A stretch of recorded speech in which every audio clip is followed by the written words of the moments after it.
让你第一次真正爱上单机游戏的是哪一款游戏？在狂魔的单机游戏生涯中，真正启蒙并指引我的就是育碧旗下的《刺客信条》系列。一位位形形色色的刺客，以游戏的形式巧妙地穿插进了历史的长河之中，并让这些刺客们开启了自己传奇的一生。我会在接下来的数期视频里讲述这些刺客们波澜壮阔的故事。公元前480年，斯巴达国王列奥尼达斯率领300斯巴达勇士在温泉关抵抗波斯大军的进攻。得益于温泉关易守难攻的特性，再加上斯巴达人牢固的队形。 Adjust your sword, boy. It's digging into my back. But I'm not wearing my sword. 以及死战不退的精神。 But today is the day you die!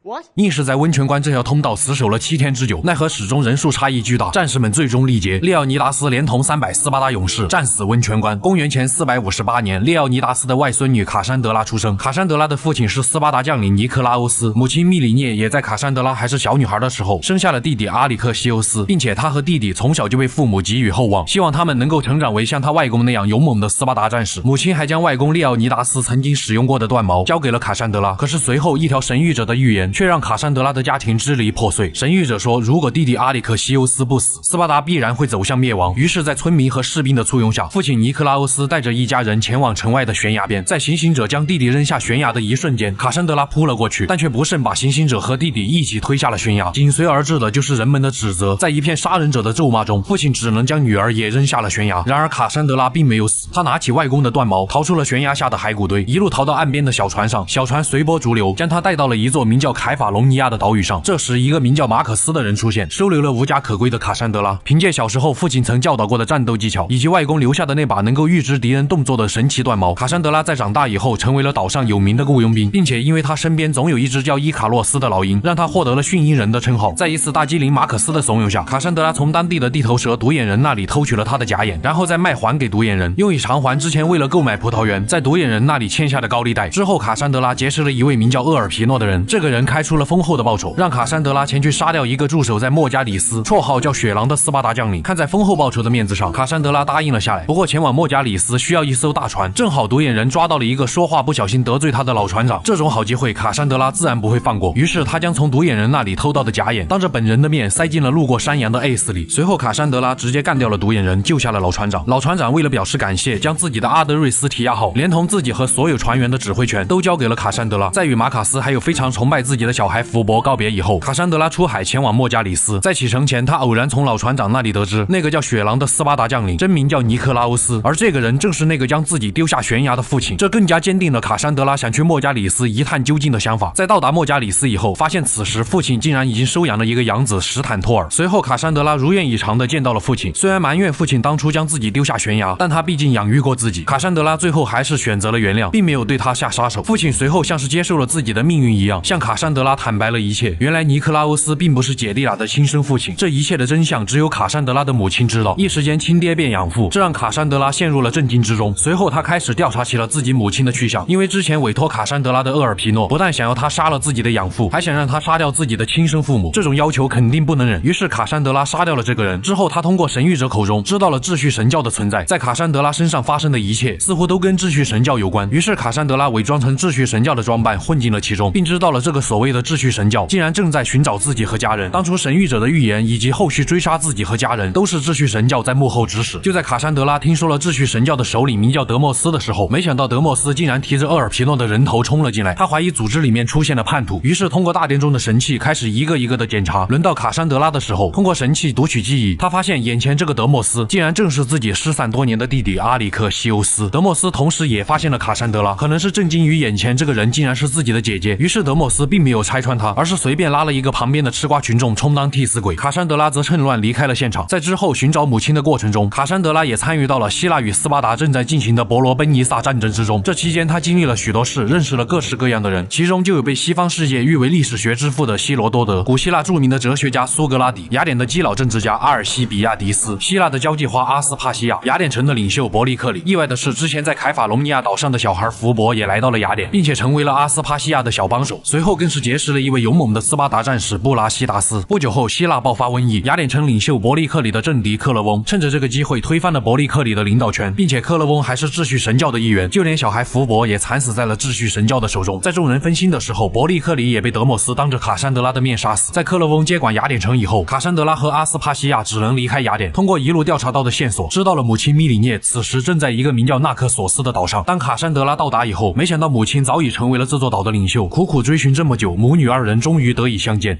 之后，卡珊德拉帮助母亲解决了敌对帕罗斯人的麻烦以后，母亲觉得是时候回到曾经的家乡斯巴达了。可当他们回到斯巴达以后，却发现因为他们一家人曾经离开斯巴达的方式并不光彩，当初的斯巴达公民权以及住所都被国王所剥夺。而在斯巴达，卡珊德拉再次遇到了布拉西达斯。此时的斯巴达分别由波萨尼亚斯和阿西达穆斯两位国王当政。为了取回斯巴达的公民权和祖宅，卡珊德拉帮助斯巴达在奥运会上夺得了冠军。为什么是卡珊德拉去参加比赛呢？因为之前那个运动员不小心掉海里被鲨鱼给咬死了。随后卡珊德拉前往波俄提亚，帮助斯巴达扭转在这里的劣势。然而负责统领斯巴达军队的人竟然正是那个养子史坦托尔。两人刚一见面就撕破了脸，因为自从父亲尼克拉欧斯见过卡珊德拉以后就失踪了，史坦托尔就一口咬定是他杀了父亲。所幸的是，卡珊德拉及时拿出了国王的军令状，才避免了血溅当场。之后在帮助斯巴达杀死雅典4位传奇勇士的时候，卡珊德拉竟然见到了正在暗中帮助斯巴达的父亲尼克拉欧斯。一番询问才知道，原来父亲因为在见过卡珊德拉以后受到了打击，不敢面对自己的内心，选择了逃避现实。在卡珊德拉劝说以后，父亲决定回到斯巴达军中去见史坦托尔。完成任务回到军中的卡珊德拉差点和史坦托尔再次打起来，好在父亲及时出面才阻止了这场闹剧。回到斯巴达以后，卡珊德拉找到了国王波萨尼亚斯，正是一名秩序神教成员的证据，不过因为证据不足被赶了出去。好在卡珊德拉还是强行刺杀了波萨尼亚斯，并在另一位国王阿西达穆斯面前证明了自己的清白，成功拿回了自己一家人在斯巴达的公民权以及祖宅。父母如今都已相认，并且消除了隔阂，现在就差弟弟阿里克西欧斯的回归了。不久后，在雅典和斯巴达位于皮洛斯的战争中，斯巴达战士布拉西达斯和卡珊德拉也赶往前线加入了战斗。当他们到达以后，竟然发现自己那个误入邪教的弟弟也在敌军当中。布拉西达斯虽然勇猛，但还是几招就被他砍成了重伤。卡珊德拉想要阻止弟弟，但倒塌的大树却将两人相继砸晕。当卡珊德拉醒过来以后，已经被弟弟抓到了大牢之中。就算是这样，卡珊德拉还是选择了耐心劝说，因为自己和母亲由始至终都没有放弃过他这个弟弟。在两人交谈的时候，克勒翁出现打断了对话。或许是因为卡珊德拉一直没有放弃的态度，弟弟在克勒翁对他发号施令的时候警告了克勒翁，并说自己不是他的傀儡，让他不要一直逼逼赖赖。说完，弟弟就离开了这里。而克勒翁想借这个机会除掉卡珊德拉，安排了几个守卫准备杀掉他。这机会不就来了吗？卡珊德拉趁此机会逃出了牢房。然而现在要做的就是要解决掉克勒翁这个新上任的雅典城领袖。之后，卡珊德拉在一群朋友的帮助下，通过演说和戏剧推翻了克勒翁在雅典人民心目中的形象。他在雅典城的支持率也随之降到了冰点。克勒翁见情况不妙，于是决定率军在安菲波利斯发动对斯巴达的进攻，以此来提高自己在雅典城的支持率。而这一次，弟弟同样出现在了前线，仇人见面分外眼红。布拉西达斯见到弟弟，立马与之战斗了起来，但没过2招，布拉西达斯就被弟弟当场处决。卡珊德拉见到这一幕，立马冲上前，却被其拦下。就在姐弟僵持的时候，克勒翁想要趁机偷袭，可能是他准头不太好，竟然直接射中了弟弟，随后立马逃之夭夭。克勒翁这样做显然触犯了卡珊德拉的逆鳞，于是卡珊德拉一路追上克勒翁，将之活活溺死在了浅滩之中。做完这一切，卡珊德拉回到战场，却发现弟弟已经不见了踪影，于是他只能先回到斯巴达，告诉了母亲战场上发生的一切。见弟弟生死未卜，悲痛欲绝的母亲为了接受现实，带着卡珊德拉来到了当初那个悬崖。没想到的是，弟弟竟然也在这里。随后母女俩苦言相劝，希望能够引起弟弟阿里克西欧斯的共鸣，好让他离开秩序神教，回归家庭。在弟弟内心陷入挣扎的时候，仿佛是为了验证母亲和姐姐所说的话，弟弟回头一剑刺向了卡珊德拉，但他看到的只是卡珊德拉缓缓地捧起了曾经属于外公列奥尼达斯的长矛。看到这一幕，弟弟的内心防线彻底崩溃，终于接纳了自己的家人。之后在一家人的晚宴上，曾经那个支离破碎的家庭终于以重组家庭的名义团聚。对于卡珊德拉来说，还有一个最大的疑惑没有解决，既然尼克拉欧斯只是他的养父，那么自己的亲生父亲又是谁？于是在母亲的指引下，卡珊德拉前往了希拉火山岛的废墟之中，竟然意外发现了传说中的亚特兰蒂斯，并且在这里他终于见到了自己的亲生父亲，正是那个古希腊著名的数学家毕达哥拉斯。他靠着手里的赫尔墨斯权杖已经活了100多年，因为亚特兰蒂斯里埋藏了大量先行者文明名能够扭转命运的知识。为了不让有心之人得到，所以毕达哥拉斯一直默默地守护在这里。而他和卡珊德拉的母亲正是第一文明先行者的后代。秩序神教之所以想要追杀他们一家人，就是因为忌惮卡珊德拉一家人的先行者血脉。在说出了一切真相后，毕达哥拉斯将能够永生的赫尔墨斯权杖交给了卡珊德拉。在权杖离手的瞬间，毕达哥拉斯失去了权杖的永生之力，生命也随之消亡。而卡珊德拉接替了这个位置，他也会在未来2000多年的时间里默默保护人类，以及维持这个世界的平衡。这其中就包括了未来刺客与圣殿骑士双方所分别代表的自由和秩序之间的平衡。而卡珊德拉也在最后发现了秩序神教的真正领袖，正是那位希腊交际花阿斯帕西亚。随后卡珊德拉通过他口中得知，原来秩序神教一开始只是单纯的想维持这个世界的秩序，但却因为权力逐渐强大，他们的内部也随之腐败和堕落。为了达成目的不择手段，而阿斯帕西亚也早已经失去了对神教的控制权，神教所做的一切也不是出于他的本意。于是卡珊德拉放过了他。做完这一切，已经可以永生的卡珊德拉前往了希腊的马其顿。因为秩序神教被卡珊德拉彻底抹杀在了历史的长河之中，但秩序是一种信念，总会有人出现来维持这种秩序。于是在秩序神教之后诞生了上古维续者，维续者同样将卡珊德拉视为组织发展的绊脚石。而在马其顿，卡珊德拉意外结识了第一把袖剑的使用者大流士，他曾用袖剑刺杀过波斯国王薛西斯一世。大流士同时也是上古维续者的敌人。在与维续者的对抗中，卡珊德拉认识了大流士的儿子奈塔卡斯，并与奈塔卡斯迅速坠入爱河。不久后，两人诞下了儿子艾皮迪欧斯，一家4口过上了柴米油盐的生活。但维续者肯定不会轻易的放过拥有先行者血脉的卡珊德拉，他们找到机会带走了卡珊德拉的儿子，丈夫奈塔卡斯也在期间惨遭杀害。愤怒不已的卡珊德拉在经过了不断的寻找和杀戮以后，成功找回了自己的儿子。或许是在卡珊德拉身上还会发生不可预测的危险，于是身为祖父的大流士带着孙子离开了卡珊德拉，辗转来到了埃及。而卡珊德拉也会在背后默默保护他的后代。数百年后，卡珊德拉的后人艾雅也会与自己的丈夫巴耶克成立刺客的前身无形者。经历了这么多，卡珊德拉本来准备前往科孚岛为自己放个假，没想到在误打误撞之下找到了伊甸碎片金苹果，金苹果和断毛瞬间产生了共鸣。随后金苹果被其中的能量弹飞，卡珊德拉手里的断毛也变得像死去一般，失去了其中蕴含的力量。失落不已的卡珊德拉前往了岛上一所墓穴中，找到了里面的先行者阿勒特雅，可他却无法修复断毛。在断毛为卡珊德拉鞠躬尽瘁之后，最终还是以这种方式离开了他。在阿勒特雅的恳求下，卡珊德拉答应了他前去寻找散落在世界各地的伊甸碎片。在卡珊德拉离开前，他将自己已经失去力量的断毛交给了希罗多德，并踏上了持续2000多年寻找伊甸碎片以及维持世界平衡的道路。在2018年，卡珊德拉完成了自己的使命，将能够永生的赫尔墨斯权杖交给了现代刺客雷拉，并在最后安详地离开了这个世界。在这2000多年的旅程里，卡珊德拉经历了家人朋友的接连死去，最后他的命运也结束在了2000多年后的亚特兰蒂斯。或许身为一个凡人，想要承受永生的力量，需要付出的东西比我们想象当中的要多得多吧。公元前49年，法老守护者巴耶克和自己的妻子艾雅在一个名叫西瓦的小山村过着无忧无虑的生活。然而一切的悲剧要从法老王托勒密13世来到了巴耶克所在的偏远小山村说起。几天后，巴耶克带上儿子卡木前往郊外训练，但父子二人中途却被一伙神秘人绑到了西瓦的神庙中，而这群神秘人似乎正是托勒密带来的。他们拿出一枚金色的宝珠，声称这件东西能够打开神庙中的宝库大门。他们坚信巴耶克作为西瓦的法老守护者，一定知道使用方法。这枚宝珠正是被称为金苹果的伊甸碎片，但此时的巴耶克本就对宝库一无所知，只能让这些人自己看看说明书。恰好这时神庙中的动静引起了法老的注意，趁着其中几个神秘人前去应付法老的机会，卡木为了救下父亲，鼓起勇气偷到了神秘人身上的匕首。靠着匕首，巴耶克挣脱了束缚，起身就要与敌人拼命，但神秘人却故意将匕首引到了卡木的身上。失去重心的巴耶克竟然误杀了自己的孩子。或许是觉得巴耶克还有用，神秘人并没有杀掉他，但这件事情却成为了巴耶克和妻子艾雅心中挥之不去的梦魇。在接下来的1年时间里，他与艾雅杀掉了数名戴着面具的神秘人，并发誓要将那天在场的所有人全部杀死。在巴耶克除掉其中一个名叫苍鹭的神秘人以后，他与自己的好友霍普扎法再次回到了西瓦。听说其中一个叫圣路的神秘人正带着金苹果留守在西瓦，靠着托勒密手下的卫兵，圣路不断的威胁和殴打西瓦的村民，希望能逼问出一些关于宝库大门的线索。为了助巴耶克一臂之力，霍普扎法重新将巴耶克阔别已久的笋雕塞努交给了他。随后巴耶克潜入神庙，用圣路身上的金苹果将之活活砸死。做完这一切，巴耶克道别了好友霍普扎法，前往了埃及首都亚历山大。在一处藏身点，巴耶克终于见到了相别已久的妻子艾雅。在一阵激烈的欢喜过后，巴耶克将圣路的死讯道出。艾雅不久前也除掉了其中一个叫秃鹫的神秘人，而他们只需要杀掉最后一个名叫圣蛇的人，就能大仇得报。因为埃及艳后在与他的弟弟法老王托勒密争权中失败，圣蛇所在的组织一定在暗中帮助托勒密。艳后同样想除掉圣蛇，为了助艾雅一臂之力，于是他将一把远古之刃送给了艾雅。随后艾雅亲手为巴耶克戴上了这把被后世所称的袖剑。但众所周知，知袖剑设计是有缺陷的。不久后，巴耶克在澡堂准备刺杀圣蛇，却因为扭打在一起被迫使用了袖剑，袖剑刺穿了圣蛇的头颅，同时也切断了巴耶克的无名指。但在他的心里，只要能为儿子报仇，这些损失都不算什么。做完这一切，巴耶克将杀掉圣蛇的喜讯告诉了艾雅，认为大仇得报的两人欢喜不已。完事后，巴耶克始终对圣蛇的死无法安心，他觉得有可能圣蛇不止一人。于是，在艾雅的介绍下，巴耶克认识了埃及艳后的心腹阿波罗多罗斯，并取得了他的信任。阿波罗将两人带到了埃及艳后所在的庄园。这位艳后也名不虚传，表示自己可以和任何人欢喜，只要他们同意第二天被处死就行。在见到夫妻两人以后，艳后还盛情邀请了巴耶克，毕竟妻子还在旁边，影响不好。巴耶克还是谢绝了。随后几人来到会议室，神秘人的真实身份也浮出了水面。原来他们是一个名叫上古维续者的组织，也正是圣殿骑士的前身。圣蛇也只是这些上古维续者的代号，就连法老王托勒密也只是他们扶持的傀儡而已。在整片埃及的土地上，分别由代号为圣甲虫、猎狗、蜥蜴、鳄鱼的人操纵着幕后的一切。他们都有一个共同的名字——圣蛇。为了能够给儿子报仇，巴耶克夫妻决定为埃及艳后效力。他们也不再是法老的守护者，而是埃及艳后的守护者。第二天，巴耶克告别妻子，再次踏上了复仇之路。他先是前往塞伊斯找寻圣甲虫的线索，但狡猾的圣甲虫却扮作好人，在宴席中下药将之迷晕。当巴耶克再次醒来的时候，他已经被埋在了一片茫茫黄沙之中。幸好靠着艾玛和损雕塞努，才侥幸逃过一劫。于是他回到塞伊斯，在赫鲁斯神庙中刺杀了圣甲虫。再次启程，巴耶克来到吉萨金字塔，在金字塔内部发现了试图献祭无辜平民来复活自己女儿的猎狗，在激烈的战斗过后将之刺杀。紧接着，巴耶克来到孟菲斯，发现圣牛身患重病，这一切都与上古维续者之一的蜥蜴有关。恰好埃及艳后也来到这里招揽人心，于是巴耶克通过调查找到并刺杀了蜥蜴。没有了蜥蜴的幕后操纵，艳后也成功获得了民众的支持。接下来就只剩鳄鱼最后一人了。巴耶克再次启程前往法尤姆，通过线人提供的账本就能找到鳄鱼的真实身份，但线人的女儿夏迪亚却想帮父母的忙，自作主张将账本藏在了自己的身上。当巴耶克再次见到夏迪亚的时候，这个小女孩已经被鳄鱼的手下杀害，并将她双脚绑上石头扔进了尼罗河之中。巴耶克只能强忍心中的悲痛，继续调查线索。随后巴耶克发现鳄鱼似乎和竞技场有所关联，于是他参加了竞技场的决斗，中途还遇到了自己的好友肯莎，二人不断在竞技场取得胜利。在击败竞技场最强的高卢兄弟以后，鳄鱼的真面目也浮现了出来。原来鳄鱼正是这座竞技场的赞助人，但肯莎却在最后选择了为鳄鱼效力。巴耶克在将鳄鱼刺杀以后，也只能无奈地杀死了肯莎。4位上古维续者被清除，巴耶克来到埃及艳后面前复命，但艳后却再次指派巴耶克去刺杀另外2个目标，但他只是想为儿子报仇，不想参与到权力的斗争之中。为了打消巴耶克的疑虑，艳后告诉了巴耶克，剩下的2名维续者分别叫胡狼和毒蝎，而胡狼的弟弟正好被埃及艳后抓到了这里。通过这人口中得知，胡狼也是其中一个杀死巴耶克儿子的凶手。但这时，一伙法老指派的佣兵闯了进来，想要强行除掉埃及艳后。幸好在巴耶克和艾雅的保护下，才及时避免了这场危机。见到这种情况，埃及艳后也决定不能再这样坐以待毙了，因为之前艾雅就已经前去寻求罗马执政官庞培的援助。可当他们抵达庞培所在军营的时候，胡狼已经先一步血洗了军营，并且拿走了庞培的首级。失去援助的艳后决定色诱支持法老的凯撒大帝，于是，在巴耶克夫妻的协助下，将艳后裹进地毯当做礼物送到了凯撒的面前。恰好凯撒正在与法老王托勒密商量结盟的事，庞培的人头也成为礼物摆在了桌上。在艳后出现的那一刻，本就好色的凯撒瞬间改变了主意，决定与埃及艳后联姻。见好事被破坏，托勒密失去了理智，决定向凯撒率领的罗马军团宣战。3天后，罗马与埃及在尼罗河边展开了决战。巴耶克趁这个机会冲进了托勒密的军营，先是击杀了拥有战象的毒蝎，最后终于找到了胡狼。面对有杀子之仇的胡狼，巴耶克拼尽了全力将之打倒在地。但这个时候，有意招揽胡狼的凯撒出现，喝止住了即将报仇的巴耶克。但他多年的积怨怎么可能就这样放弃？于是凯撒命人打晕了巴耶克。另一边，艾雅准备射杀已经战败逃亡的托勒密，没想到这位法老王竟然命丧鳄鱼之口。不久后，埃及艳后在凯撒的帮助下重新夺回了法老的王位，而胡狼也已经成为了凯撒的贴身侍卫。有了凯撒的支持，埃及艳后直接翻脸，将巴耶克和艾雅赶走，并把托勒密的死归到了夫妻2人身上。怒不可遏的巴耶克在当晚召集了许多不满艳后的人以及自己的盟友。巴耶克承认了自己为了复仇不顾一切的错误。如果任由得到重用的上古维续者发展，那么埃及将会笼罩在一片黑暗之中。为了守护人民的自由意志，巴耶克决定成立兄弟会来反抗上古维续者。事后，艾雅提到胡狼曾拿走了亚历山大陵寝里面的权杖。为了找到一些线索，2人立马前往了陵寝。就在他们到达以后，却看到一直追随艳后的阿波罗已经身负重伤。阿波罗临死前说出了真相，原来上古维续者真正的首领是凯撒身边一个名叫狮子的副官，同时他也是杀死巴耶克儿子的真凶。狮子从阿波罗手里抢回了金苹果，并且已经在前往西瓦的路上。得知真相的夫妻2人立马回到了家乡西瓦，但这里已经被罗马人占领。2人一路潜入神庙，来到了宝库大门前，但上古维续者狮子早已利用金苹果和在亚历山大陵寝中的权杖打开了宝库大门。巴耶克的好友霍普扎法为了阻止他们，早已失去了生命。狮子成功获得了神器，并获得了能够控制民众精神的能力。怀着悲痛的心情，巴耶克安葬了好友，再次前去追杀已经手握神器的狮子。纵使狮子能够通过神器获得强大的力量，但巴耶克内心的仇恨给了他坚定不移的信念，支撑着他亲手杀死了仇人。而这一刻，儿子卡莫的灵魂也终于得以安息。随后，巴耶克回到亚历山大，将金苹果藏好。做完这一切，夫妻二人来到了海岸边。巴耶克本想就这样结束，但艾雅可不这么想，他准备前往罗马，势必要手刃胡狼和凯撒。仿佛是意识到了艾雅坚定的信念，二人决定成为刺客，将自己的余生藏匿于黑暗之中，从上古维续者手中解放埃及和罗马。他们也不再是夫妻，更不是一名守护者，而是无形者。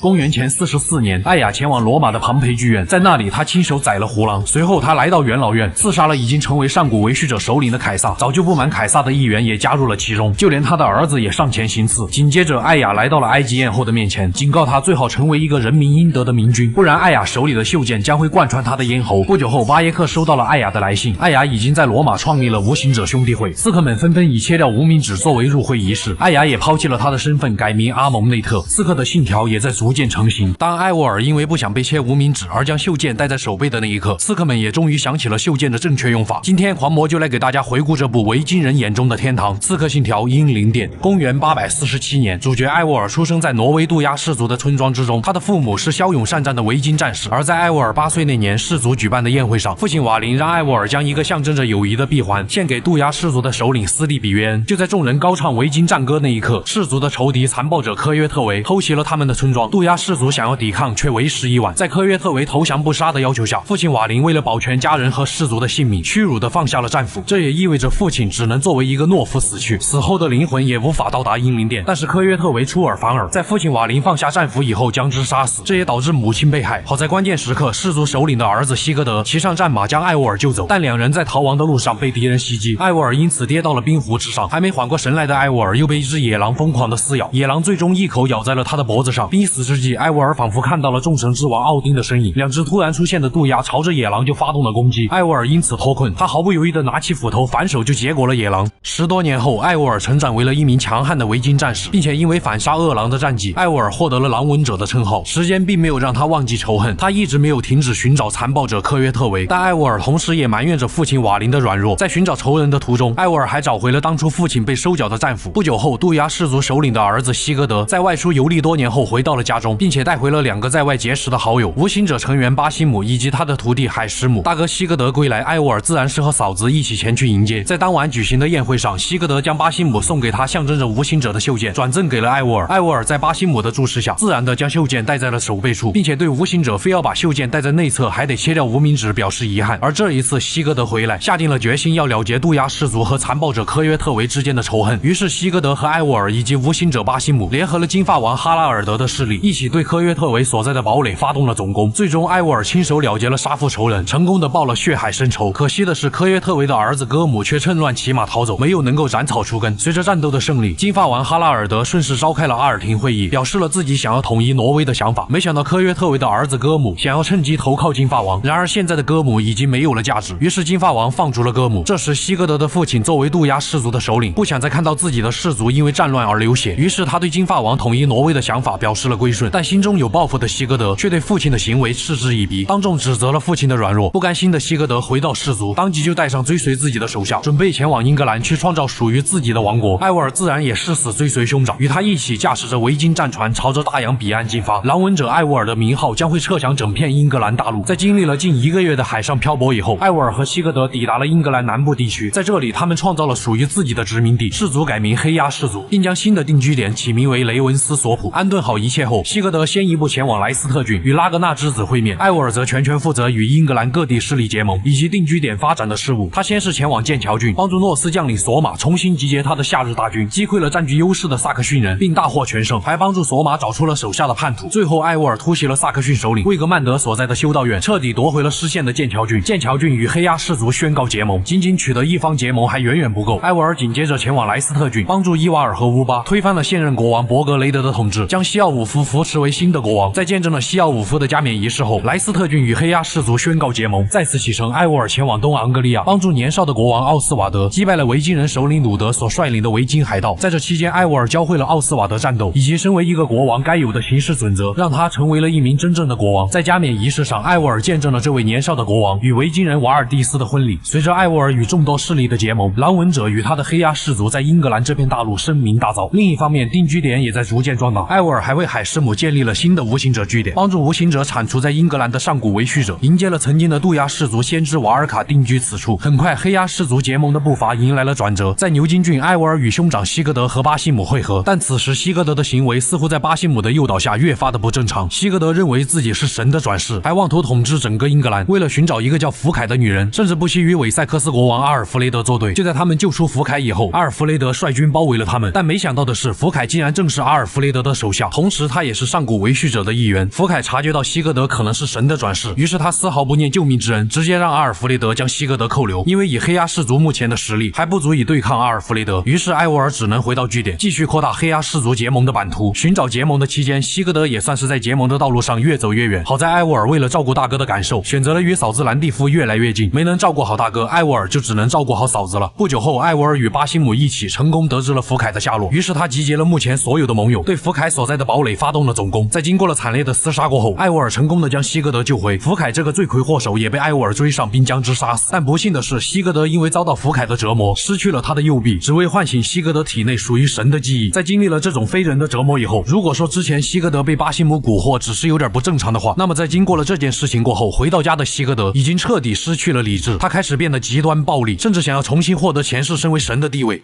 I know who I am. I know my destiny. And you will not hinder me. 加大药量。为了能够治好西格德，艾沃尔决定前去寻求先知的帮助。因为自从艾沃尔被狼吻过后，他总能看见众神之王奥丁的身影在自己面前逼逼赖赖。或许知道了这一切的原因，就能治好兄长西格德。于是先知当场就为艾沃尔调配了一剂能够开启神识的猛药。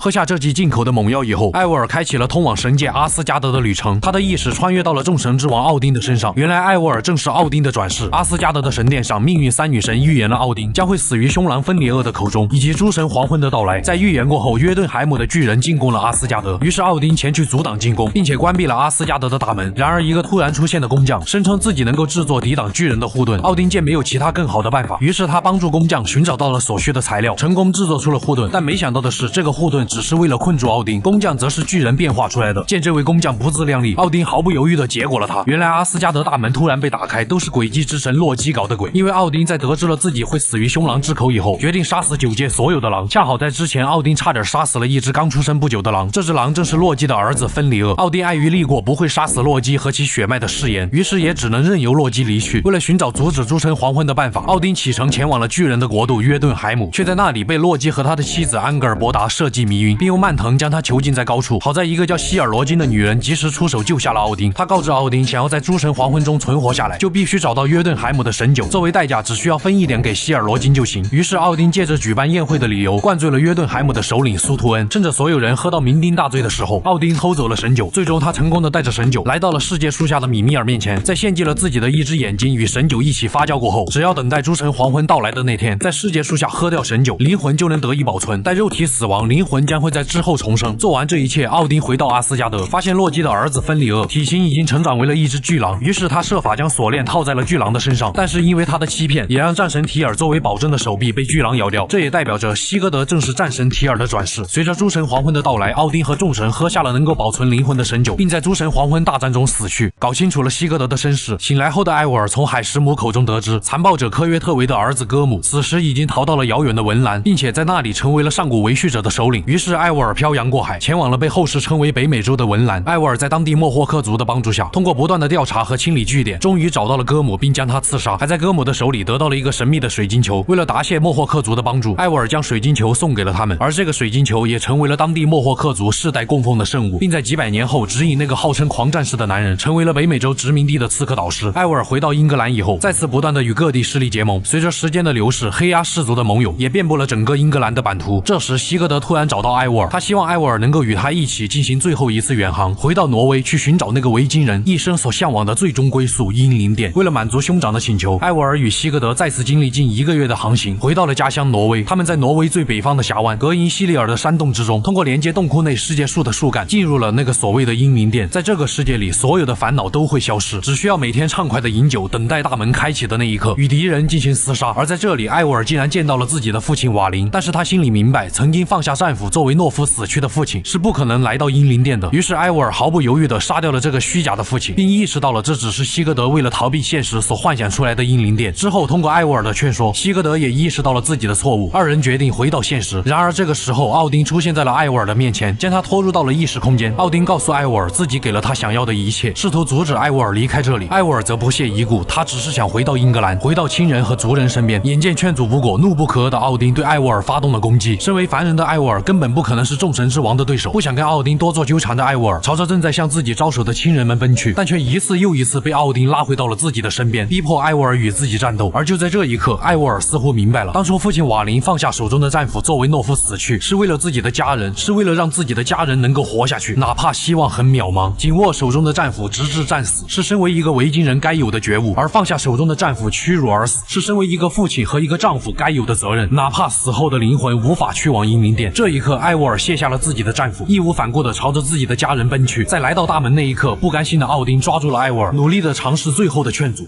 Glory, power, what more do you need? Everything else. 从幻境中清醒过来的艾沃尔发现兄长西格德此时已经被巴西姆挟持，原来巴西姆正是诡计之神洛基的转世。巴西姆一直错把西格德当作奥丁，忽视了艾沃尔的存在。他接近西格德也只是为了给儿子芬里厄报仇，一切因果也都明朗。在经过了惨烈的战斗过后，艾沃尔与西格德合力强行把巴西姆永久的链接到了虚假的英灵殿之中。经历了这些事情，西格德坦白了自己已经知道了艾沃尔与嫂子的事，并且表示自己愿意退位。他将黑鸦氏族交给了艾沃尔，并和妻子兰蒂夫解除了婚约，自己则作为黑鸦氏族的一员辅佐艾沃尔。如今黑鸦氏族的盟友已经遍布整个英格兰，接下来就是该找阿尔弗雷德清算的时候了。于是艾沃尔召集了所有的盟友，向韦塞克斯王国宣战。随着战斗的进行，盟友索马和乌巴相继战死。最终在经历了漫长的攻城战过后，黑鸦氏族的联盟击败了韦塞克斯王国，但阿尔弗雷德却早已趁乱逃走。不久后，斯凯岛的先知找到艾沃尔，他希望艾沃尔能够前去斯凯岛，帮助那里的村民摆脱噩梦，并且这件事情还和嫂子兰蒂夫有关。当然现在已经不能叫嫂子了。在得知这个消息以后，艾沃尔当即前往斯凯岛调查起了噩梦的源头。跟着线索，艾沃尔在一处尸横遍野的空地发现了一个非常像兰蒂夫的背影。当这个人回头的时候，竟然正是那个已经获得永生的卡珊德拉。两人各自都充满了警惕，一言不合便大打出手。一段惊心动魄的战斗过后，双方都各自亮出了无形者的标志性武器，这才善罢甘休。两人冷静下来以后，开始互相说明来意。经过商量，他们都是想要找到噩梦的源头，于是决定结伴而行。经过两人不算太默契的合作，也终于找到了源头。原来导致村民做噩梦的正是依恋碎片金苹果。艾沃尔没有丝毫警惕，竟然直接拿起了金苹果，瞬间就遭到了强大力量的反噬。好在早已经验丰富的卡珊德拉及时出手，帮助艾沃尔摆脱了反噬。事情过后，艾沃尔为了表示感谢，邀请卡珊德拉来一场不醉不归的盛宴。在酒桌上，卡珊德拉甚至教会了艾沃尔属于希腊的国粹。Melaka, you really are drunk. Now you're just spouting nonsense. No, it's a Greek swear word. It's malaka. Malaka.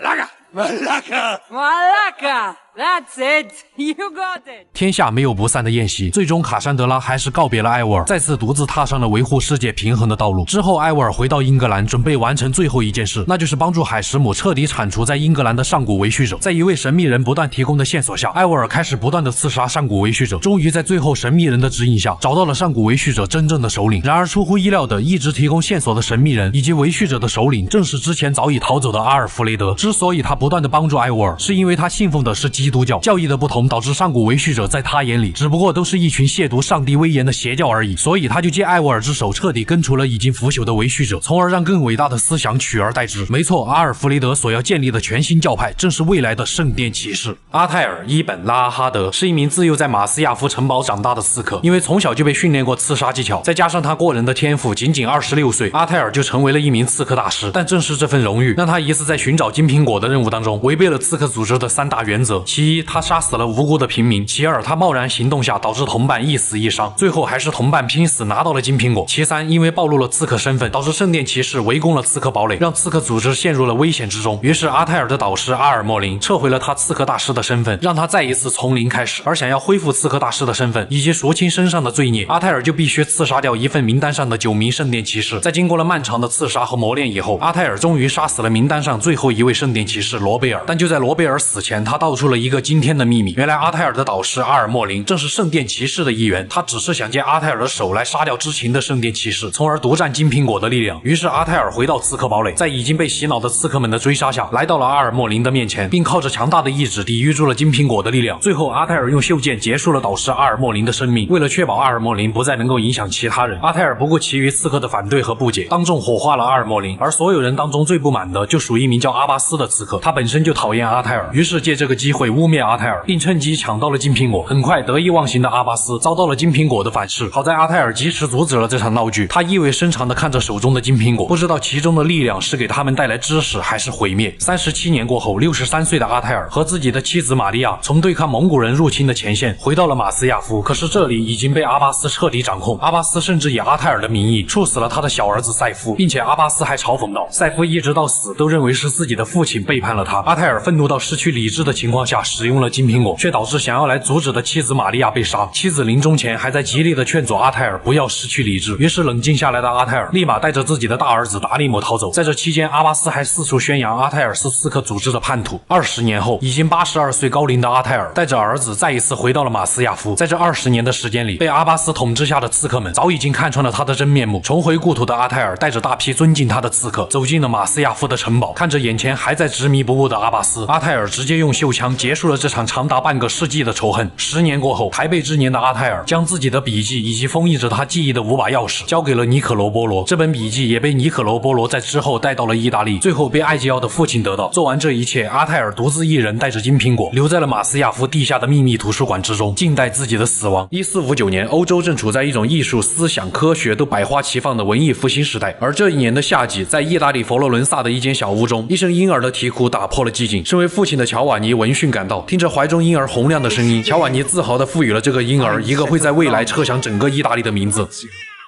Ezio Auditore da Firenze。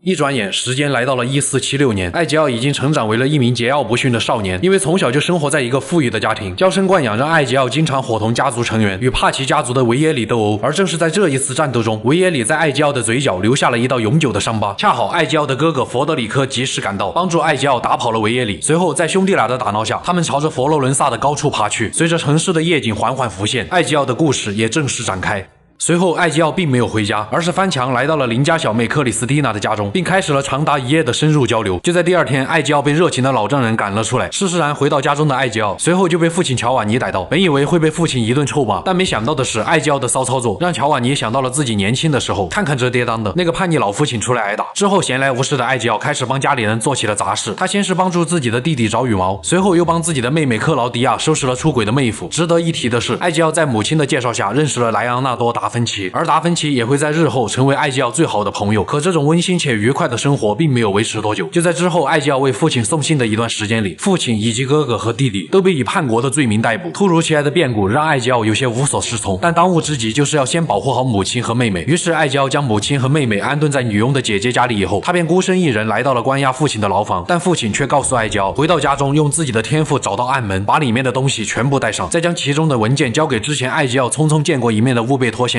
没有任何办法，艾吉奥只能照做。他回到家中略微尝试就开启了自己的鹰眼天赋，并成功的找到了父亲所说的东西，里面正是父亲留下的刺客服。当艾吉奥穿上这身衣服以后，也就意味着他正式开始了自己波澜壮阔的一生。随后艾吉奥将文件交给了乌贝托，收到文件的乌贝托表示会在第2天宣告艾吉奥的家族无罪。艾吉奥悬着的心也暂时放了下来。但就在第2天，艾吉奥看到的却是父亲、哥哥和弟弟已经被押上了绞刑架。在乌贝托毫不讲理的死刑宣告下，艾吉奥的家人就这样死在了他的面面前，但他却没有任何能力阻止眼前发生的一切。于是艾娇只能怀着悲愤的心情回去找母亲和妹妹。好在他们已经在女佣的帮助下暂时安顿在一名叫宝拉经营的妓院中，可能是宝拉经历过同样悲惨的命运，于是他不遗余力地教授艾娇生存技巧，只有这样才能有复仇的资本。因为父亲遗留下来的物品中有一把损坏的袖剑，于是艾娇找到达芬奇，希望他能够帮忙修理。达芬奇见到袖剑和其中的手稿以后，发现其中的设计结构相当的先进，于是在达芬奇的帮助下，袖剑被修好。但是达芬奇却说，想要使用袖剑就必须做出肉体上的牺牲。接着他就直接一刀朝着艾娇的无名指砍去，然后他开了个玩笑，原来袖剑的弊端已经被达芬奇改良，而这幅手稿正是刺客大师阿泰尔所留下的。做好了一切准备，艾娇开始了自己的复仇。他在宝拉提供的情报下，前往了圣十字大教堂，靠着学来的藏匿行踪技巧，艾娇来到了宣判他家人死刑的乌贝托面前。他发了疯似的用袖剑刺杀了乌贝托，终于为家人报了仇。但情绪激动的艾娇却暴露了自己的身份，于是他赶紧带上母亲和妹妹，准备求助城外奥迪托雷庄园的马里奥叔叔。可就在路上，他们遭到了帕奇家族的维耶里阻挠。维耶里想要借这个机会斩草除根，在危机时刻，马里奥及时赶到，救下了艾娇一行人。在得知发生的一切后，叔叔马里奥让他们在庄园里安顿下来。在之后，他还教授了艾娇战斗的技巧，也只有这样，他才能保护好母亲和妹妹。而在这一段时间里，艾娇从叔叔的口中得知了父亲的真实身份。原来父亲乔瓦尼表面上是一位银行家，暗地里却是刺客组织的一员，而密谋害死艾娇家人的不单单只有乌贝托一人，罪魁祸首正是与刺客敌对的圣殿骑士。在乔瓦尼留下的文件中，有着参与谋害他家人的名单，其中的领头人罗德里格·波吉亚正是圣殿骑士的首领，在欧洲这片土地上可谓是权势滔天，但想要刺杀波吉亚，就得先将他手下的走狗们一一解决，而只有将名单上的所有人杀掉，才能算得上真正的复仇。如今的艾娇需要扛起奥迪托雷家族的大梁，他也必须将父亲为之献出生命的努力延续下去。之后在马里奥的带领下，他们进攻了庄园附近的帕奇家族城堡。经过了这段时间的训练，艾娇熟练地潜入城堡，成功地刺杀了维耶里，但维耶里的父亲帕奇却先一步逃走。为了继续追杀帕奇，艾娇不得不动身再次回到佛罗伦萨。就在他刚刚回到家乡，误打误撞之下，竟然认识了一个叫沃尔佩的人，这人正是佛罗伦萨盗贼公会的领袖。在艾娇的询问下，沃尔佩爽快地说出了帕奇将会在当晚和他的同伙在教堂进行秘密会议。于是艾娇通过潜入地下陵墓，偷听到了他们即将策划的阴谋。原来以波吉亚为首的一行人准备刺杀唯一不支持他们的美第奇家族族长洛伦佐，以此来彻底掌控意大利。在得知了这惊天的阴谋以后，艾娇当即就赶往了领主宫。就在帕奇快要得逞的时候，及时化解了这场危机。安顿好洛伦佐以后，艾娇动身前去追击帕奇。在经过了一段漫长的追赶以后，艾娇终于送帕奇去见了自己的儿子维耶里。在之后的日子里，随着艾娇不断刺杀波吉亚的手下，圣殿骑士在佛罗伦萨的影响力也随着这些人的死逐渐削弱。波吉亚见大势已去，于是立即逃往了威尼斯。艾娇在处理好佛罗伦萨的事情以后，当即就动身前去追击波吉亚。路上达芬奇也准备前往威尼斯，于是二人结伴而行。虽然路上有些小小的颠簸，不过还是成功的到达了目的地。之后在机缘巧合之下，艾娇救了一名叫罗莎的女盗贼，并结识了威尼斯盗贼公会的首领安东尼奥。在盗贼公会的帮助下，艾娇发现波吉亚竟然想要杀掉威尼斯的总督，然后再用他们自己的人取代总督的位置。艾娇本想立马前去营救，但总督府却不是那么好进的。不过此时同在威尼斯的达芬奇帮了艾娇一个大忙，他设计了一架飞行器，让艾娇从自家楼顶硬生生飞到了总督府，剩下的自然就好办了。艾娇直接追上并刺杀了想要谋害总督的圣殿骑士，但这时总督早已喝下了毒酒，随即便毒发身亡。不过好在艾娇及时补救，将随后新上任的总督刺杀，再让盗贼公会信任的人接管了总督的位子。在之后的时间里，艾娇结识了佣兵公会的会长巴托洛缪，并不断的刺杀波吉亚的手下，几乎将圣殿骑士在威尼斯的势力瓦解。可到了最后，艾娇才发现，原来波吉亚想要夺得总督的位子只是一个障眼法，为的就是拖延时间，并且让艾娇分心，而真正的目的是为了出海寻找某种至关重要的东西。波吉亚的线索就此中断。就这样，从艾娇目睹亲人被害已经过去了整整10年。在这10年的时间里，他一直都在调查波吉亚的行踪，眼看大仇即将得报，但却一直没有进展。就在艾娇生日这天，罗莎送了艾娇一份礼物，原来是盗贼公会查到了当时波吉亚乘坐的那艘船的航运清单，清单上面标注的返航时间也正是在明天。而达芬奇也在此时赶来，他通过之前在袖剑中阿泰尔留下的手稿以及之后找到的其余手稿，推测出了其中的秘密。原来手稿里面隐藏着一个预言，预言中涉及到了一个古代密室，而在密室里蕴藏着强大力量的伊甸碎片，正好他们手里大部分的手稿都是在杀掉圣殿骑士以后拿到的。这也说明了波吉亚也在研究这些手稿，他们出海就是为了去寻找伊甸碎片，然后再带回威尼斯。也就是说，只要跟着伊甸碎片，那么一定能找到波吉亚。解开了这10年的疑惑，艾娇在第2天做好了充足的准备，在伪装成搬运伊甸碎片的士兵以后，他顺利的见到了等候多时的波吉亚。想到无数的人因为伊甸碎片而死，艾娇直接暴露身份，并与波吉亚展开了战斗。就在艾娇寡不敌众的时候，叔叔马里奥及时赶到，就连沃尔佩、安东尼奥、宝拉、巴托罗缪等人也紧紧随其后加入战斗。波吉亚见情况不妙，又再一次逃跑。经过了这件事情，艾吉奥才知道，原来他们都是刺客兄弟会的人，他们这么多年的引导和帮助，都是在为艾吉奥加入兄弟会打好基础。而现在也是时候让艾吉奥加入了。Nothing is true.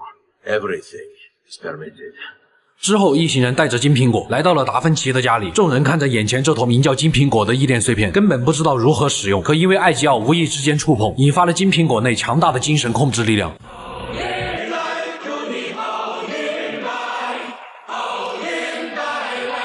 见金苹果竟然有着如此恐怖的力量，惊魂未定的马里奥立即让艾吉奥前往弗利城，寻求女城主卡特琳娜的帮助。只有在重兵和城墙的保护之下，才能让金苹果不被有心之人所利用。但圣殿骑士却先一步策反了卡特琳娜的手下。可就在艾吉奥帮忙夺回弗利城的战斗中，不慎被敌人捅穿了腹部，而金苹果则被一个黑袍修士拿走。当艾吉奥再次醒来的时候，他已经顾不得女城主的关心，立马开始调查起了黑袍修士的去向。通过一番调查下，得知黑袍修士已经去了佛罗伦萨。当艾吉奥赶到的时候，黑袍修士已经靠着金苹果的力量控制了全城的民众。于是艾吉奥刺杀了黑袍修士所有的心腹，解放了民众们被控制的精神。最后，这位黑袍修士被愤怒的民众拖到了广场执行了火刑。在之后漫长的时间里，艾吉奥收集到了全部的手稿，所有人都来到了奥迪托雷庄园。在拼凑好手稿，并在金苹果的光芒照耀下，一幅世界地图缓缓地呈现了出来。原来古代密室竟然就在罗马大教堂的地下，而打开密室需要2块异电碎片，一个是金苹果，另一个就是教皇的权杖。但黑袍修士的事情已经过去了多年，如今的波吉亚已经成为了教皇，权杖肯定也在他的手上。顾不得这些，艾吉奥立即动身前往罗马。就在他到达罗马大教堂以后，已经成为教皇的波吉亚正在举行祷告仪式。艾吉奥抓住这个机会，从空中直接跳下刺杀波吉亚。可没想到波吉亚手中的教皇权杖救了他一命。随即各自手持异电碎片的2人展开了战斗。但艾吉奥手中的金苹果在教皇权杖面前，充其量就是一个气氛组。最后艾吉奥只能眼睁睁地看着波吉亚从自己手中拿走了金苹果，临走前还在艾吉奥的腰上来了一刀。当艾吉奥拖行着重伤的身体来到波吉亚的面前后，却发现他就算得到了金苹果和教皇权杖，也无法打开古代密室的大门。没有了神器，波吉亚在艾吉奥面前只不过是一个老头而已。艾吉奥几拳就将他打倒在地。但经过了这么多年的磨练，艾吉奥觉得自己这一辈子已经杀了足够多的人，就算杀掉波吉亚，也不能改变亲人已经死去的事实。于是他没有选择结束掉仇人的性命，而是转身向着伊甸碎片走去。可就在他接触到伊甸碎片的瞬间，古代密室的大门竟然随之开启。当艾吉奥进入到密室中以后，却发现没有什么所谓的宝藏，只有一个被艾吉奥视为神的存在。这位神名叫密涅瓦。密涅瓦告诉艾吉奥，他们的种族只是行走在这个世界的先行者，无论是思想和科技都远超艾吉奥这个时代的人，而人类也是他们所创造。他们给了人类生命，但人类却背叛了先行者。先行者虽然强大，但是人类却数量众多，双方都互相渴望战争。当先行者专注在跟人类进行战争的时候，没有注意到宇宙里发生了非常严重的太阳风暴，整个世界被焚烧殆尽，先行者灭亡了，而人类靠着繁殖能力的优势留在了这个世界上。逐渐灭亡的先行者留下的真理，也被人类当成了神话和传说。这些话里所蕴含的信息，自然是身处在这个时代的艾吉奥无法理解的。于是他只能带着心中的疑惑离开了古代密室。但此时波吉亚已经不见了踪影，这也预示着在整个欧洲，刺客与圣殿骑士之间的斗争还远远没有完结。随着艾吉奥开启了古代密室的大门，发现密室中所透露的信息是这个年代的人永远无法理解的。于是艾吉奥也只能一头雾水的离开了密室。此时波吉亚也已经不见了踪影。当他和叔叔马里奥离开罗马大教堂，来到台伯河以后，他们意识到不甘心的波吉亚势必会卷土重来，二人准备将金苹果丢入河中。但艾吉奥觉得这种做法并不是最安全的，于是他们准备回到奥迪托雷庄园再从长计议。而刺客信条兄弟会的故事也就此正式展开。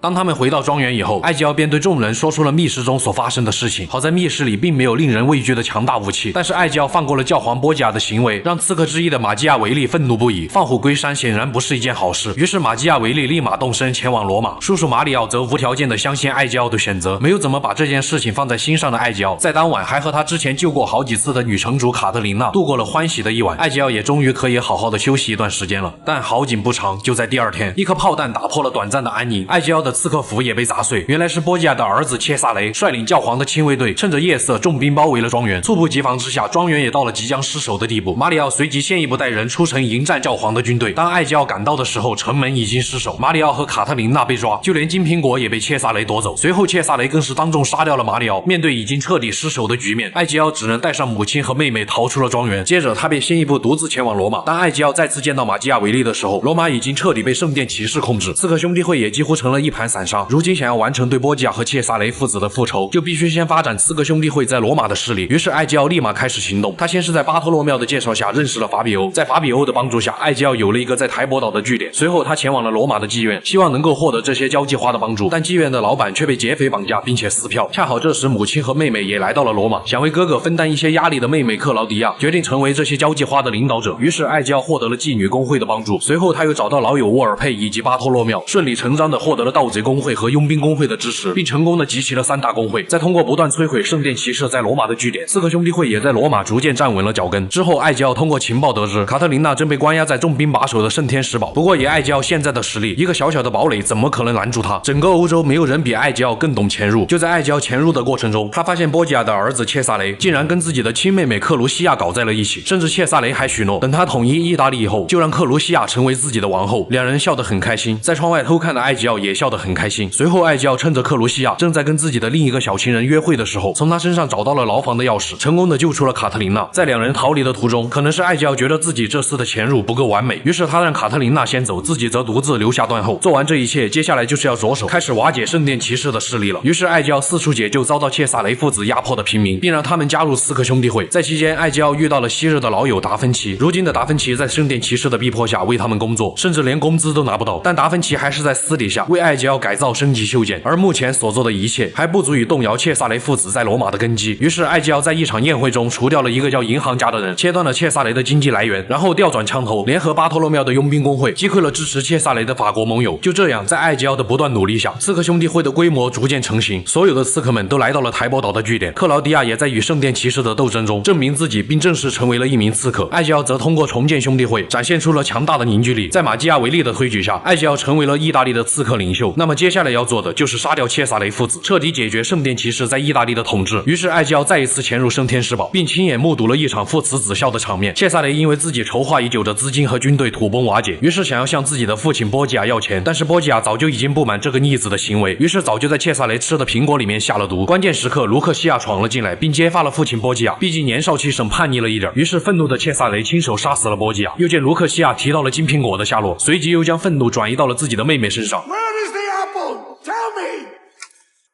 Tell me! 在得知了金苹果的具体位置以后，切萨雷赶紧离开了现场，艾吉奥则随后赶到。他在伤心欲绝的卢克西亚口中知道了金苹果所处的位置，随即艾吉奥和切萨雷一前一后朝着金苹果所在的圣彼得大教堂赶去。好在艾吉奥先一步取回了金苹果，随后大批的圣殿骑士赶到，手握神器的艾吉奥轻松就将之击溃。如今的切萨雷已经是强弩之末，接下来的一段时间里，艾吉奥集结了兄弟会所有的力量，与切萨雷展开了最后的决战。就在战斗接近尾声的时候，新任教皇派法比欧逮捕了切萨雷，至此波吉亚家族在罗马的势力彻底土崩瓦解。但是艾吉奥始终无法安心，于是，在达芬奇的建议下，他使用了金苹果，竟然发现切萨雷已经越狱逃走。于是艾吉奥几经辗转，终于在重整旗鼓的切萨雷率军围攻维亚纳的时候，在混乱的战场上抓住了切萨雷。但此时这个逆子还叫嚣人类无法杀死他，行，那就让牛顿来决定吧。于是艾吉奥直接把切萨雷从城墙上扔了下去。在牛顿带走切萨雷以后，艾吉奥深知金苹果的力量不是人类所能掌控的，于是他将金苹果放回了罗马竞技场地下的先行者神殿之中。如今身为意大利刺客领袖的艾吉奥，深知自己的使命还远远没有结束。在几年之后，艾吉奥为了找到父亲，穷尽一生都在寻找那个充满智慧的圣地。年过半百的艾吉奥踏上了前往传奇刺客大师阿泰尔·伊本·拉阿哈德的故乡马斯亚夫。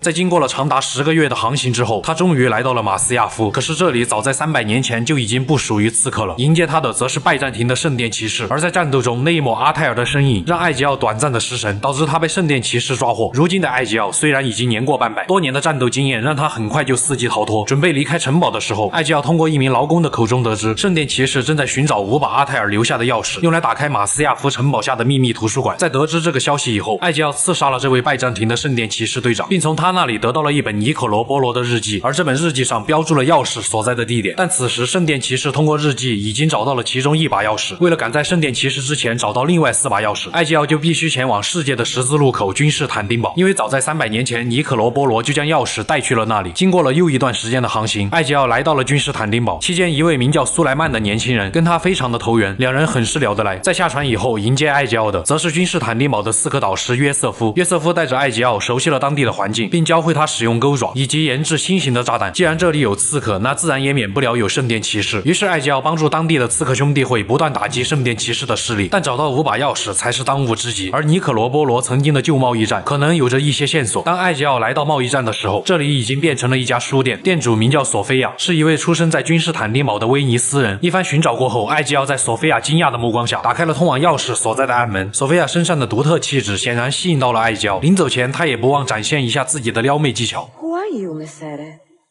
Only the most interesting man in your life.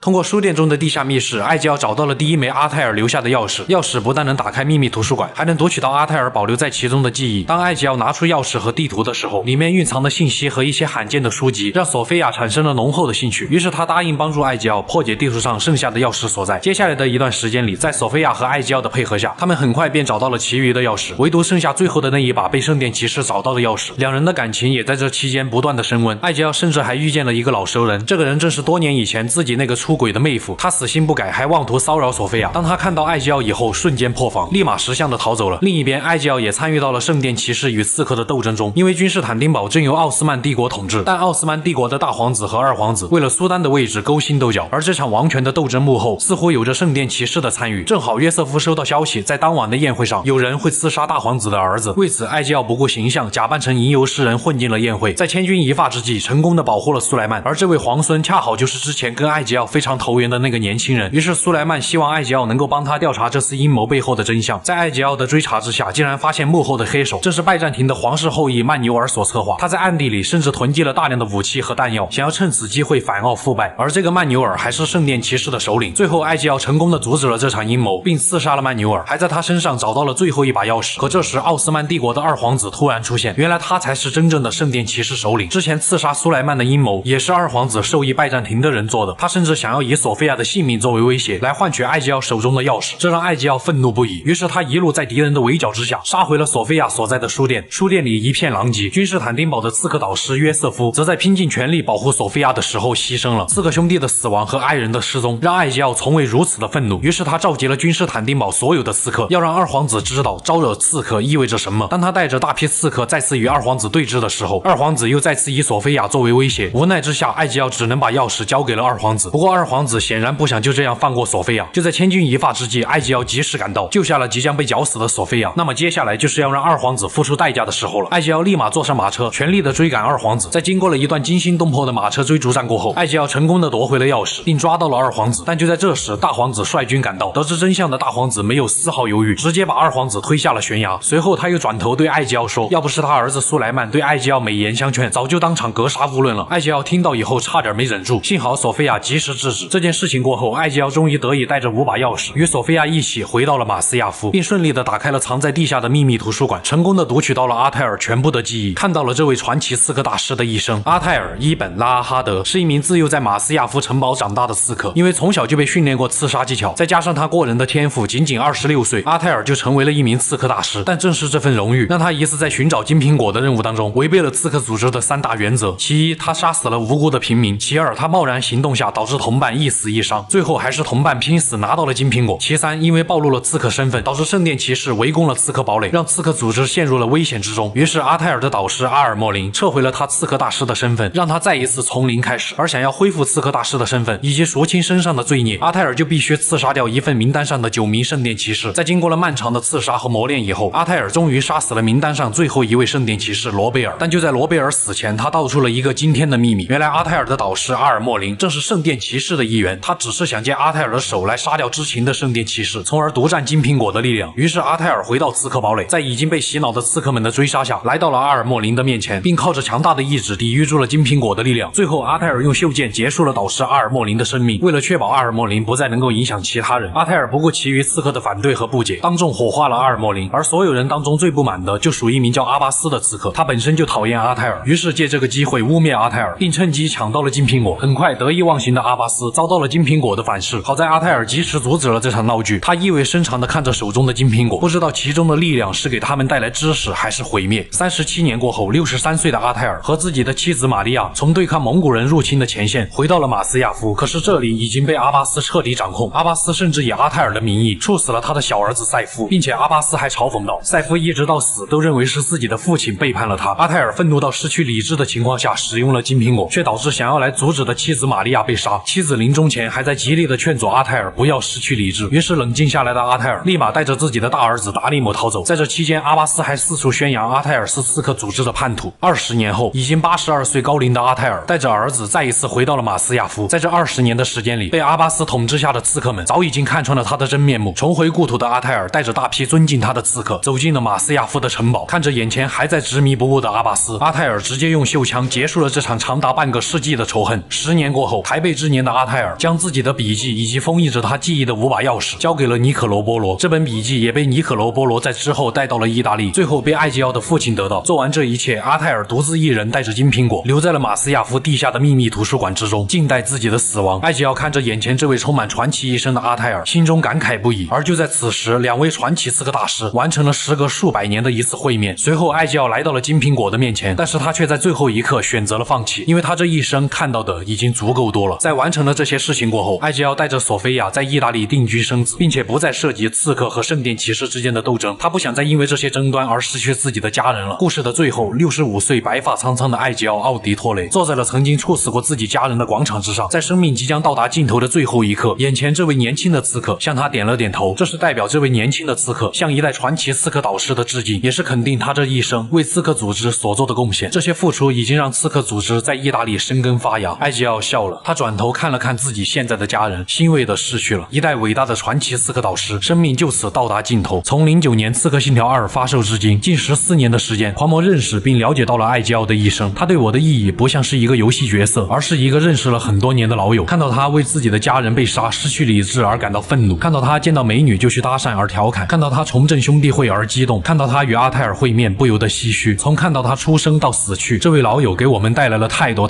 的故事。如果能见到他，我真的很想抱一抱他，告诉他谢谢你这么多年的陪伴，我的老朋友埃吉奥·奥迪托雷。刺客信条系列最具特色的就是一名海盗出身的刺客，只要是被他劫掠的船只，无一不是对方船长被他刺杀，导致船员纷纷举手投降。上天入地寒鸦号的恶名响彻了整片加勒比海域，就连黑胡子萨奇等人也要纷纷与他一起建立海盗共和国。大家好，我是修片狂魔，今天我们要讲的正是刺客信条4黑旗爱德华·肯威。17世纪是海盗的黄金时代，因为当时英国和西班牙的战争导致两国颁发了允许民间掠夺对方国家船只的许可，于是便有了海盗的前身撕掠者。而当时家境贫寒的爱德华则娶了一位富家千金，但他却整天无所事事，嗜酒如命。他的行为让老丈人失望透顶，妻子的不离不弃终于让他知道自己不能再这样了。于是爱德华准备去做一名撕掠者，他穷怕了，他下定决心要挣够自己10辈子都花不完的钱。妻子无奈之下也只好答应。 All right, no more than 2. Promise me. 就这样，爱德华成为了一名英国的撕掠者。但好景不长，没过多久，英西两国就结束了战争，爱德华就只能做起了一名海盗船员。可福无双至，祸不单行。就在他们一次抢劫过路商船的时候，商船上一名叫邓肯的刺客干净利落地结果了爱德华的船长，紧接着就是船舱剧烈的爆炸，只有肯威和那名叫邓肯的刺客存活了下来。重伤的邓肯只能暂时服软，他愿意支付巨额的酬金，让爱德华护送他去古巴的哈瓦那。爱德华本就心地善良，于是爽快地送了邓肯最后一程，并穿上了他的刺客长袍。爱德华决定亲自去完成他的任务。在邓肯留下的遗物中，他发现了一封信和一块水晶，以及标注了刺客据点的地图。而信中的内容则是圣殿骑士最高大师托雷斯愿意出丰厚的报酬来换取邓肯身上的水晶。见钱眼开的邓肯立马就背叛了刺客，准备去投靠圣殿骑士。恰好托雷斯并没有见过邓肯的样貌，可谁也没料到这种好事竟被转运的爱德华给遇到了。而在岛屿的另一边，一个叫邦尼特的小胖子商人被英军当成海盗抓了起来，于是爱德华以邓肯的名义救下了他，并和他一起结伴前往哈瓦那。到达哈瓦那以后，爱德华觉得自己还挺喜欢这个小胖子的，于是他将自己的真名告诉了邦尼特。之后爱德华前往了哈瓦那的总督府，在这里他结识了巴哈马总督罗杰斯以及法国军火商迪卡斯。在将水晶和地图交给托雷斯以后，爱德华发现自己竟然稀里糊涂地加入了圣殿骑士。随后托雷斯便说起了接下来的计划，他们要寻找西印度群岛上一座观测所，观测所里有着一个能够监控全世界的仪器，但这个设备的具体位置只有一个名叫圣者的人知道，并且圣殿骑士此时已经抓到了圣者，决定将他带回总督府。就在第二天，爱德华与巴哈马总督罗杰斯准备结伴前去迎接圣者的时候，小胖子邦尼特突然杀了出来。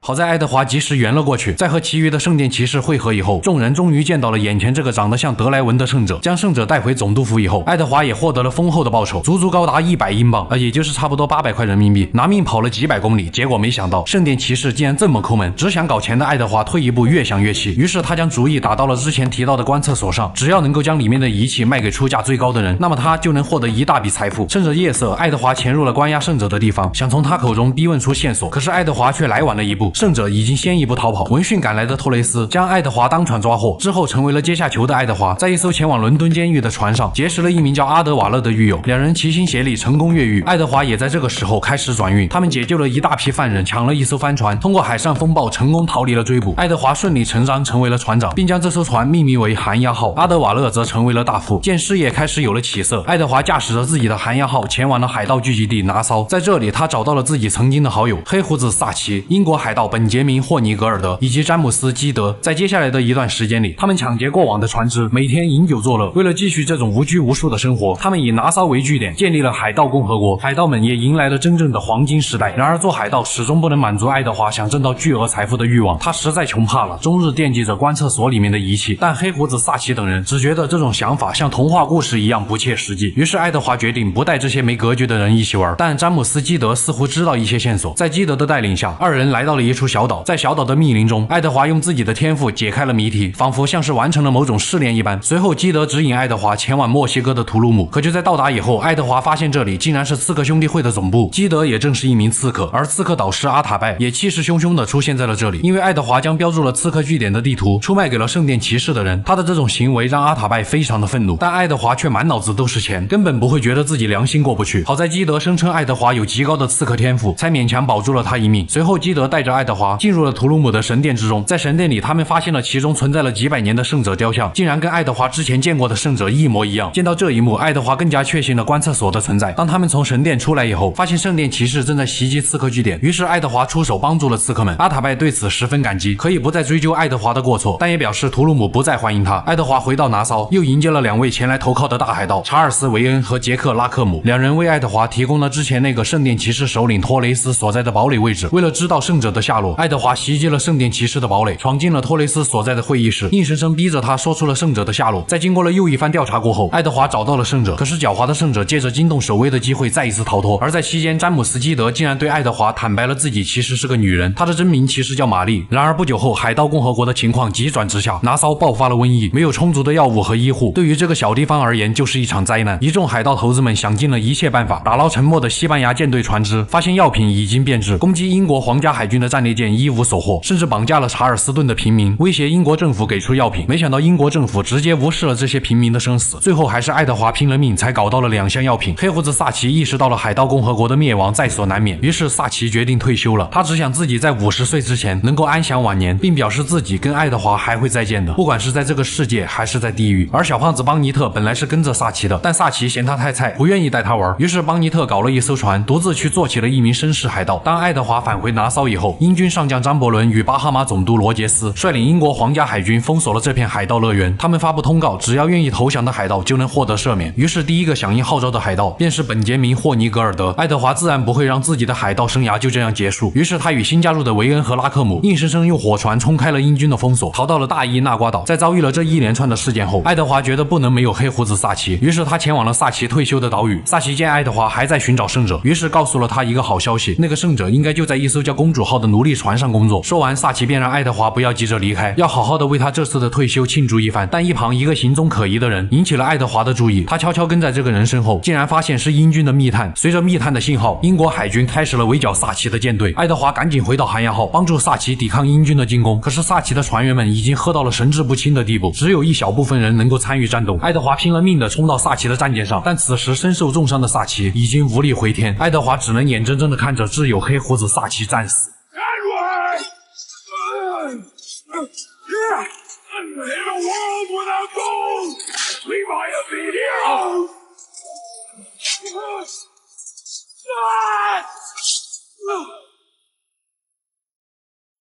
内心受到沉重打击的爱德华回到寒鸦号，唯一能做的只有逃命，而他们一手建立起来的海盗共和国也随着萨奇的死彻底覆灭。爱德华只能把最后的希望寄托在寻找观测所上，于是他和维恩以及拉克姆寻找起了公主号的下落。但就在途中，拉克姆竟然在寒鸦号上发动了叛乱，他准备将大副阿德瓦勒当奴隶卖掉。爱德华和维恩两人则被流放到了孤岛。经过了这次沉重的打击，维恩心态爆炸，彻底疯掉了。等待几个月以后，爱德华留下维恩在孤岛，自己坐上一艘过往的商船，回到了大伊那瓜岛上。幸好有玛丽的帮助，不但抓到了背叛他们的拉克姆，还救回了阿德瓦勒。重新掌控寒鸦号的爱德华始终放不下圣者的线索，他再次经过一番调查，跟着线索来到了普林西比。而此时圣殿骑士已经先一步俘获了公主号。爱德华见到了圣者，他决定和圣者一起先解决圣殿骑士的人再说。于是爱德华救出了公主号的船员，杀掉了圣殿骑士队长。圣者趁这个机会组建了自己的海盗团，见爱德华展现出了自己的能力，就对他说出了自己名叫罗伯茨，也愿意带着爱德华前去寻找观测所。在路上，他们发现之前向英国投降的本杰明正在一路尾随，爱德华自然不会放过杀掉叛徒的机会，于是独自一人去刺杀了本杰明。做完善后工作，众人也终于到达了目的地。大副阿德瓦勒留在寒鸦号上，爱德华则与罗伯茨来到了观测所的大门前。而这位圣者在达成目的以后，干净利落地解决了跟随自己的部下，只带上爱德华来到了其内部。终于在罗伯茨将仪器启动以后，能够实时监控的画面呈现在了二人的眼前，只需要一滴某人的鲜血便能看到他的一举一动。可没想到的是，罗伯茨趁着爱德华分心，将他推到了高台之下，自己则带着仪器逃走。就在逃出升天的爱德华准备去找罗伯茨算账的时候，却不慎受到了重伤。察觉到不对的阿德瓦勒也早就带着船员离开了这里。罗伯茨轻松就将爱德华俘虏，并把他卖给了英国殖民者来换取赏金。而在囚禁的过程中，爱德华见到了曾经在拿骚的好友玛丽和安妮，但此时他们正在接受死刑宣判。好在两人已经怀孕，孕妇是不能被判死刑的，于是二人被暂时收监。经过了几个月的牢狱生涯，刺客导师阿塔拜前来营救玛丽，顺带也救下了爱德华。爱德华也返回监狱，前去营救玛丽和安妮。路上他还遇见了之前被留在孤岛的维恩。当他见到玛丽的时候，因为在监狱里恶劣的环境，玛丽在生下孩子以后身患重病，最终也没能走出这里。玛丽临死前还在劝告爱德华，让他看清自己盲目追求金钱带来的后果。而爱德华也彻底失去了最后一个曾经在拿骚一起建立海盗共和国的挚友。临近崩溃的爱德华抱着玛丽的尸体来到了阿塔拜的面前，阿塔拜也将刺客服和装备还给了爱德华。老朋友一个接一个的离开了自己，爱德华内心也彻底崩溃，开始终日借酒消愁，仿佛又回到了自己最初的样子。渐渐的，他终于意识到了自己的错误，仿佛是见到了船长的改变。大副阿德瓦勒出现在了爱德华的面前，阿德瓦勒表示自己已经加入了刺客兄弟会，他希望爱德华能够前往图鲁姆的刺客据点，去弥补自己犯下的过错。经过了萨奇与玛丽的死，爱德华彻底醒悟，他来到了阿塔拜的面前，深刻的反省了自己。而这位刺客导师也给了他一个赎罪的机会。之后与爱德华一起逃出监狱的安妮接管了阿德瓦勒的寒鸦号大副位置，爱德华也开始了自己赎罪的道路。他前往金士顿，伪装成意大利指挥官，在一场宴会上刺杀了巴哈马总督罗杰斯，随后不远千里成功追杀罗伯茨，拿回了仪器，并再次回到观测所，发现圣殿骑士首领托雷斯正在这里。于是爱德华从高空跳下，将之刺杀。最后在众人的见证下，阿塔拜将仪器重新放回了观测台，未来刺客们也会封锁这个地方，直到另外一个圣者出现为止。在完成这一切后，爱德华觉得自己是时候回到家乡与妻子重逢了。可是阿塔拜给了爱德华1周前从英格兰寄来的信件，原来妻子已经在2年前因病离世。爱德华在离家之前，妻子就已经怀上了他的女儿珍妮佛，而女儿也正在来的路上。离家此时已经10年的爱德华肯卫，因为过于执着的追求金钱，一路上都在不停的失去，最后醒悟的时候，却已经几乎失去了所有自己在乎的人。或许正如小胖子临走前所说的那样，你对我付出的诚挚友谊，是我在这片大海上所发掘到最珍贵的财富，比起黄金、白银、朗姆酒都来得珍贵。可惜当时被金钱欲望所蒙蔽的爱德华，并没有理解到其中的含义。人的一生是不断成长和失去的过程，在路上发现你想要的，便想尽办法去得到。可生活总归是有定数的，有取必有舍，它就像一座天平。当你盲目追寻某种事物的时候，往往你忽略掉的东西也会离你而去。而在成长的道路上，掌握这种平衡，或许才是我们现在该做的吧。故事的结尾，爱德华结束了自己的海盗生涯，并有了儿子海尔森，但爱德华却在之后被一伙圣殿骑士假扮的盗贼闯入家中杀害，而海尔森则被爱德华的好友伯奇救走。但伯奇是一位圣殿骑士，所以才会发生《刺客信条3》的故事。谢伊·寇马克出生在1731年的纽约，母亲在生下谢伊以后就去世了，而父亲因为有一艘商船需要经常出海经商，谢伊就只能被他婶婶抚养长大。从小他就喜欢惹祸上身，在成长的过程中，发小连恩成为了他最好的朋友。可是命运总是那么残酷，在谢伊的父亲一次出海的时候，因为一场风暴夺走了父亲的生命，于是年仅16岁的谢伊就只能回到纽约，每天混迹街头。这时发小连恩找到了谢伊，让他的生活重新回到了正轨。几年过后，连恩把谢伊介绍给了北美刺客兄弟会导师阿基里斯，也就是康纳肯威的师傅。不久后，谢伊加入了刺客兄弟会，并在1752年执行了北大西洋梅尼耶港的任务。在跟发小连恩碰头以后，他们找到了兽爵骑士维伦德里，因为兽爵骑士本就看不起谢伊，再加上他们的走私船遭到了英国海军的阻拦，于是他将怒火发泄在谢伊的身上。好在连恩及时制止了这场闹剧。之后，谢伊潜入英军的营地，解救了走私者，顺带俘获了一艘战船。谢伊便将其取名为莫林根号。在完成任务以后，谢伊和连恩驾驶着莫林根号回到了北美洲殖民地的达文波特庄园。而这时的达文波特庄园还有着一副欣欣向荣的景象，刺客们都在这里接受训练。连恩负责教授谢伊使用枪械，霍普教授他潜行暗杀，肯瑟·苟沃斯教他狩猎。刺客导师阿基里斯非常看好谢伊的天赋，于是为他介绍了一位传奇刺客大师阿德瓦勒，正是曾经那位寒鸦号的大副。在接下来的谈话中，谢伊得知原来圣殿骑士偷走了记载先祖智慧的密文，以及能够解读密文的先行者之盒。谁拥有了这2件神器，谁就能进入先行者神殿，获得其中的力量。所以刺客们必须夺回这2件神器，而这项拯救世界的任务也落在了谢伊的身上。于是谢伊和连恩启程前往了安第斯科地岛，见到了兽爵骑士的线人雷切希尔。根据雷切希尔提供的线索，神器就在圣殿骑士劳伦斯·华盛顿的身上。这个人正是美国开国总统乔治·华盛顿的哥哥。知道目标以后，谢伊前往弗吉尼亚，在华盛顿兄弟的家族庄园内发现了劳伦斯，但劳伦斯此时已经患上了肺痨，就算什么都不做，他也已经时日无多。为了完成组织交代的任务，谢伊还是干净利落地刺杀了劳伦斯，但2件神器也早已经被劳伦斯转移到了其他地方。几个月后，谢伊再次通过雷切希尔提供的情报，在海上截获了载有先行者之盒的战船，成功拿回了其中1件神器。不久后，谢伊找到了带着密文的人，顺利取得了2件神器。为了解开神器中的秘密，谢伊与霍普2人冒充圣殿骑士，找到了大名鼎鼎的本杰明·富兰克林，也就是100美元上面的那个人。在未来，富兰克林也还会结识康纳。于是本杰明利用避雷针引导闪电，成功激活了先行者之盒。一幅包含了全球的全息地图呈现在了众人的眼前。谢伊记住了其中一处地址，正是葡萄牙的里斯本。因为熟悉葡萄牙的地理环境，兄弟会就派遣谢伊来完成此次寻找伊甸碎片的任务。然而当他顺利的找到了神器以后，却导致了一场史无前例的大地震，而这就是移动了伊甸碎片所带来的后果。因为这里的伊甸碎片不像是金苹果一样能够获得力量的神器，而是稳定地壳防止地震的装置。在这之前就已经有刺客在海地太子港同样引发了地震。内心对组织信念产生动摇的谢伊回到达文波特庄园，情绪激动地指责起了阿基里斯，并让他停止这种行为。可阿基里斯根本不在乎这一点，甚至觉得谢伊的行为冒犯了他。在庄园外思考了一夜的谢伊决定阻止刺客们的计划，他已经不想再为这个对无辜者丧命都无动于衷的组织效忠了。于是谢伊潜入庄园，想要偷取密函，防止刺客兄弟会再让其他城市遭受无妄之灾。可谢伊却被阿基里斯发现，无奈之下谢伊只能逃走，但他又怎么可能逃得过刺客们的追杀？在逃到悬崖边那一刻，他决定跳入大海听天由命，但兽爵骑士却在暗中开枪，谢伊就这样跌入了大海之中，密函也被海水冲走。刺客们也以为谢伊不可能活下来。当谢伊再次醒来的时候，他已经来到了纽约，并被一对老夫妇救了下来。恰好这时当地的黑帮前来骚扰，谢伊出手打跑了混混，于是热心的老夫妇将自己死去儿子的长袍送给了谢伊。在痊愈以后，一位叫门罗的英军上校找到了谢伊，这位英军上校正是那对老夫妇死去儿子的上司。门罗希望谢伊能够铲除当地的黑帮，顺带救一下他的同伴吉斯特。看在老夫妇的面子上，谢伊救下了吉斯特。恰好莫林根号也正停在纽约的港口，于是谢伊将自己的战船夺回，吉斯特也顺理成章地成为了莫林根号的大副。在这之后，谢伊帮助门罗完成了许多任务，期间门罗对谢伊可谓是无比的信任和尊重，两人也是非常聊得来。在一次帮助门罗占领法国要塞的时候，竟然意外发现曾经为刺客们提供情报的雷切希尔。为了不让刺客兄弟会发现自己还活着，谢伊就只能杀掉了他。在雷切希尔的口中得知，刺客们正准备用毒气袭击驻守纽约的英军。为了制止这种行为，谢伊回到纽约，帮助英军摧毁了大批制造毒气的设备。而谢伊的表现也让门罗将他当成了圣殿骑士候选人在培养。于是门罗将之前丢失的密函还给了谢伊，并表达了想让他加入圣殿骑士的心意。谢伊也觉得圣殿骑士的教义反而更适合现在的自己。之后他再次启程，前往奥尔巴尼的一处堡垒，帮助门罗反抗当地的法国军队。而教授谢伊狩猎技巧的肯瑟·苟沃斯想要帮助法军刺杀门罗。在他们逃跑的过程中，谢伊引爆了火药桶，将肯瑟毁容。在之后的时间里，谢伊在各处解救了被法国挟持的原住民。在一次抵抗法军进攻的时候，谢伊再次遇见肯瑟。这一次肯瑟没有那么幸运了，没想到肯瑟临死前竟然说谢伊的发小连恩已经在趁他分心的机会，正在前往刺杀门罗的路上。当谢伊马不停蹄赶到的时候，门罗已经遭到了致命伤，就连密函也被连恩夺走。谢伊最后就只能眼睁睁看着救过他的恩人死在了自己的面前。门罗临死前将自己佩戴的圣殿骑士指环交给了谢伊，一边是自己昔日的发小，一边是自己的恩人。如果说谢伊之前出手念及旧情的话，那么门罗的死就彻底让这个男人下定决心猎杀自己昔日的同门。不久后，圣殿骑士殖民地分册最高大师海尔森·肯威主持了谢伊的入会仪式，至此谢伊正式加入圣殿骑士。1758年，谢伊在协助英军作战时，发现传奇刺客阿德瓦勒也在帮助法军作战。谢伊本不想与阿德瓦勒作对，因为阿德瓦勒解放了大量的黑奴，为许多无辜之人做出了贡献，但始终道不同不相为谋，所以阿德瓦勒必须死。谢伊在海战中重创了他的战舰，一路追上陆地将之刺杀。在阿德瓦勒临死前，谢伊希望能够得到他的原谅。阿德瓦勒只觉得谢伊是刺客兄弟会的叛徒，并诅咒他这种叛徒将会下地狱，但谢伊并不觉得后悔，就算下地狱他也会挺直腰杆走进去，因为他知道自己并没有错。1年后，谢伊再次前往纽约，潜入了霍普所在的庄园，亲眼目睹了他和连恩重现富兰克林的实验。途中，谢伊不慎被霍普发现，在一段漫长的追逐过后，谢伊果断地杀掉了曾经教导过自己暗杀技巧的霍普。霍普和其他人不一样，他只是感叹谢伊加入圣殿骑士完全是浪费了自己的天赋。随后，谢伊前往北大西洋，找到了曾经看不起自己的兽爵骑士。在经过一番惨烈的海战过后，谢伊成功地刺杀了兽爵骑士。而此时，阿基里斯和连恩已经前往北极，去寻找伊甸碎片所在的先行者神殿。再次经过近1年的旅程，谢伊与海尔森前往北极。在先行者神殿中，他们找到了阿基里斯和连恩。此时的阿基里斯已经开始发现自己盲目追求这个所谓的神器是错误的，但是连恩在见到谢伊以后，始终觉得谢伊是个叛徒，想要立马清理门户。阿基里斯想要阻止，却不慎碰倒了伊甸碎片，一场大地震在所难免。众人立马向着神殿外逃去。即将到达出口的时候，谢伊与昔日的发小连恩互相搏命，最后二人因为倒塌的悬崖向下跌落，谢伊掉在了柔软的雪地捡回一命，连恩则掉落在坚硬的冰面上。奄奄一息的连恩始终对发小的背叛耿耿于怀。谢伊说自己是为了拯救世界，但连恩却只是不屑地说道，希望你和圣殿骑士拯救的世界不是邪恶的。而另一边的阿基里斯也早已经败在了海尔森的手里，好在谢伊及时赶到阻止了海尔森，因为阿基里斯已经意识到先行者神殿之中的伊甸碎片不是什么可以获得力量的神器，如果他死了，其他的刺客还是会盲目的寻找神殿。海尔森勉强同意了谢伊的说法，为了确保阿基里斯不再构成威胁，海尔森开枪打断了他的腿。现在殖民地的圣殿骑士也已经开始彻底清剿北美刺客兄弟会。海尔森希望谢伊能够继续寻找先行者之河，因为在之前先行者之河已经被兽爵骑士带出了殖民地，现在完全不知道具体位置，所以谢伊想要找到先行者之河可能需要一生的时间。1776年，法国巴黎，谢伊在本杰明·富兰克林的带领下进入了凡尔赛宫，而谢伊这次的目标正是一名法国刺客查尔斯·多里安。先行者之河此时就在他的身上。在凡尔赛宫里，谢伊见到了未来那个号称烟中恶鬼物理学家的亚诺·多里安以及爱丽丝·德拉塞尔。最后，谢伊干净利落地刺杀查尔斯，成功拿回了先行者之河。在谢伊看来，虽然他背叛了刺客，但他可以称得上一位真正的刺客。他始终坚持着万物皆虚，万事皆允。万物皆虚对谢伊来说，他的名声、以前的同伴、导师都是虚的，贯彻自己的信念才是最重要的。万事皆允在谢伊看来，没有什么比无辜之人的性命更为重要，所以他选择用自己的方式来阻止伊甸神器再次引发大地震，哪怕作为一名圣殿骑士。一个举止文雅、风度翩翩的男人走进了一所歌剧院之中，找了一个没人的角落，一路沿着剧院的墙壁攀爬，进入了一间贵宾的包厢之中。坐在这个贵宾的身后，袖剑从手腕弹出，刺入心脏，从目标身上拿走项链，起身离开，一气呵成。寻找撤退路线的时候，还不忘彬彬有礼的给女士让路。走出剧院，坐上马车，潇洒离去。而这个人正是康纳的父亲海尔森，只不过现在康纳还没有出生。海尔森回到组织据点，根据一本书上得知，项链正是可以打开一所前人所建宝库大门的钥匙，而宝库就在北美殖民地。无论这里有什么，对组织来说将会有巨大的意义。随后，海尔森拿到了一份名单，名单上面这些人会帮助他达成目的。随后，海尔森便启程前往了北美洲殖民地波士顿。到达波士顿以后，迎接他的是名单上其中一个叫查尔斯·李的人。之后，他在查尔斯的帮助下，将名单上剩下的4个人找到。在寻找宝库的过程当中，海尔森偶然救了一群当地的土著莫霍克人，其中有一个叫卡尼耶的女人。海尔森感觉他应该知道有关宝库的秘密，于是他帮助卡尼耶杀掉了赶走他族人的英国军队首领，并成功得到卡尼耶和他族人的信任。于是他带着海尔森来到了宝库大门前，可是手里的钥匙根本打不开面前这扇大门。就在海尔森特别焦虑的时候，卡尼耶独特的气质吸引到了他，两人很快就欢喜了起来。既然宝库没有办法打开，海尔森索性离开了卡尼耶，回到波士顿，开始把重心放在了建设组织上面。在这期间，查尔斯表现出了他对组织的忠诚，成功的获得了海尔森的青睐，如愿以偿的加入了圣殿骑士。没错，康纳的父亲正是一名圣殿骑士。之后，卡尼耶便怀上了康纳。为了更好的让儿子融入部落，卡尼耶给他取名拉通哈给顿。在康纳4岁那年，和同村小孩玩捉迷藏的时候，他被几名圣殿骑士抓获，而抓他的人正是刚加入圣殿骑士的查尔斯。面对查尔斯恶毒的话语，康纳没有丝毫怯懦，而是将对查尔斯的仇恨记在了心里。随后，他们将康纳打晕。当康纳醒来的时候，发现自己的村庄几乎被大火焚烧殆尽，母亲卡尼耶也被倒塌的残骸压住。没有任何办法的康纳只能眼睁睁看着母亲葬身火海，而康纳断定造成这一切悲剧的一定是查尔斯一行人。转眼9年过去，13岁的康纳已经成长为莫霍克部族的一名战士。这些年，因为欧洲殖民者在美美洲的扩张，让他们部族的生存空间越来越小。康纳一直想要找到解决的办法，而在他的成人仪式上，部族长老向他解释了族人守护村子的使命，并且为康纳展示了村子世代供奉的圣物。接触到圣物的康纳见到了里面的先行者朱诺。朱诺告诉他，想要阻止那些正在侵略他们部族土地的人，并守护好自己的村子，他就必须要去寻找并加入刺客组织。于是年仅13岁的康纳踏上了变强的道路。他在长老的指引下来到了达文波特庄园。庄园里面只有一个名叫阿基里斯的瘸腿老爷子。康纳想请他训练自己，可阿基里斯根本不想搭理眼前这个脏兮兮的土著，于是他礼貌地请康纳离开。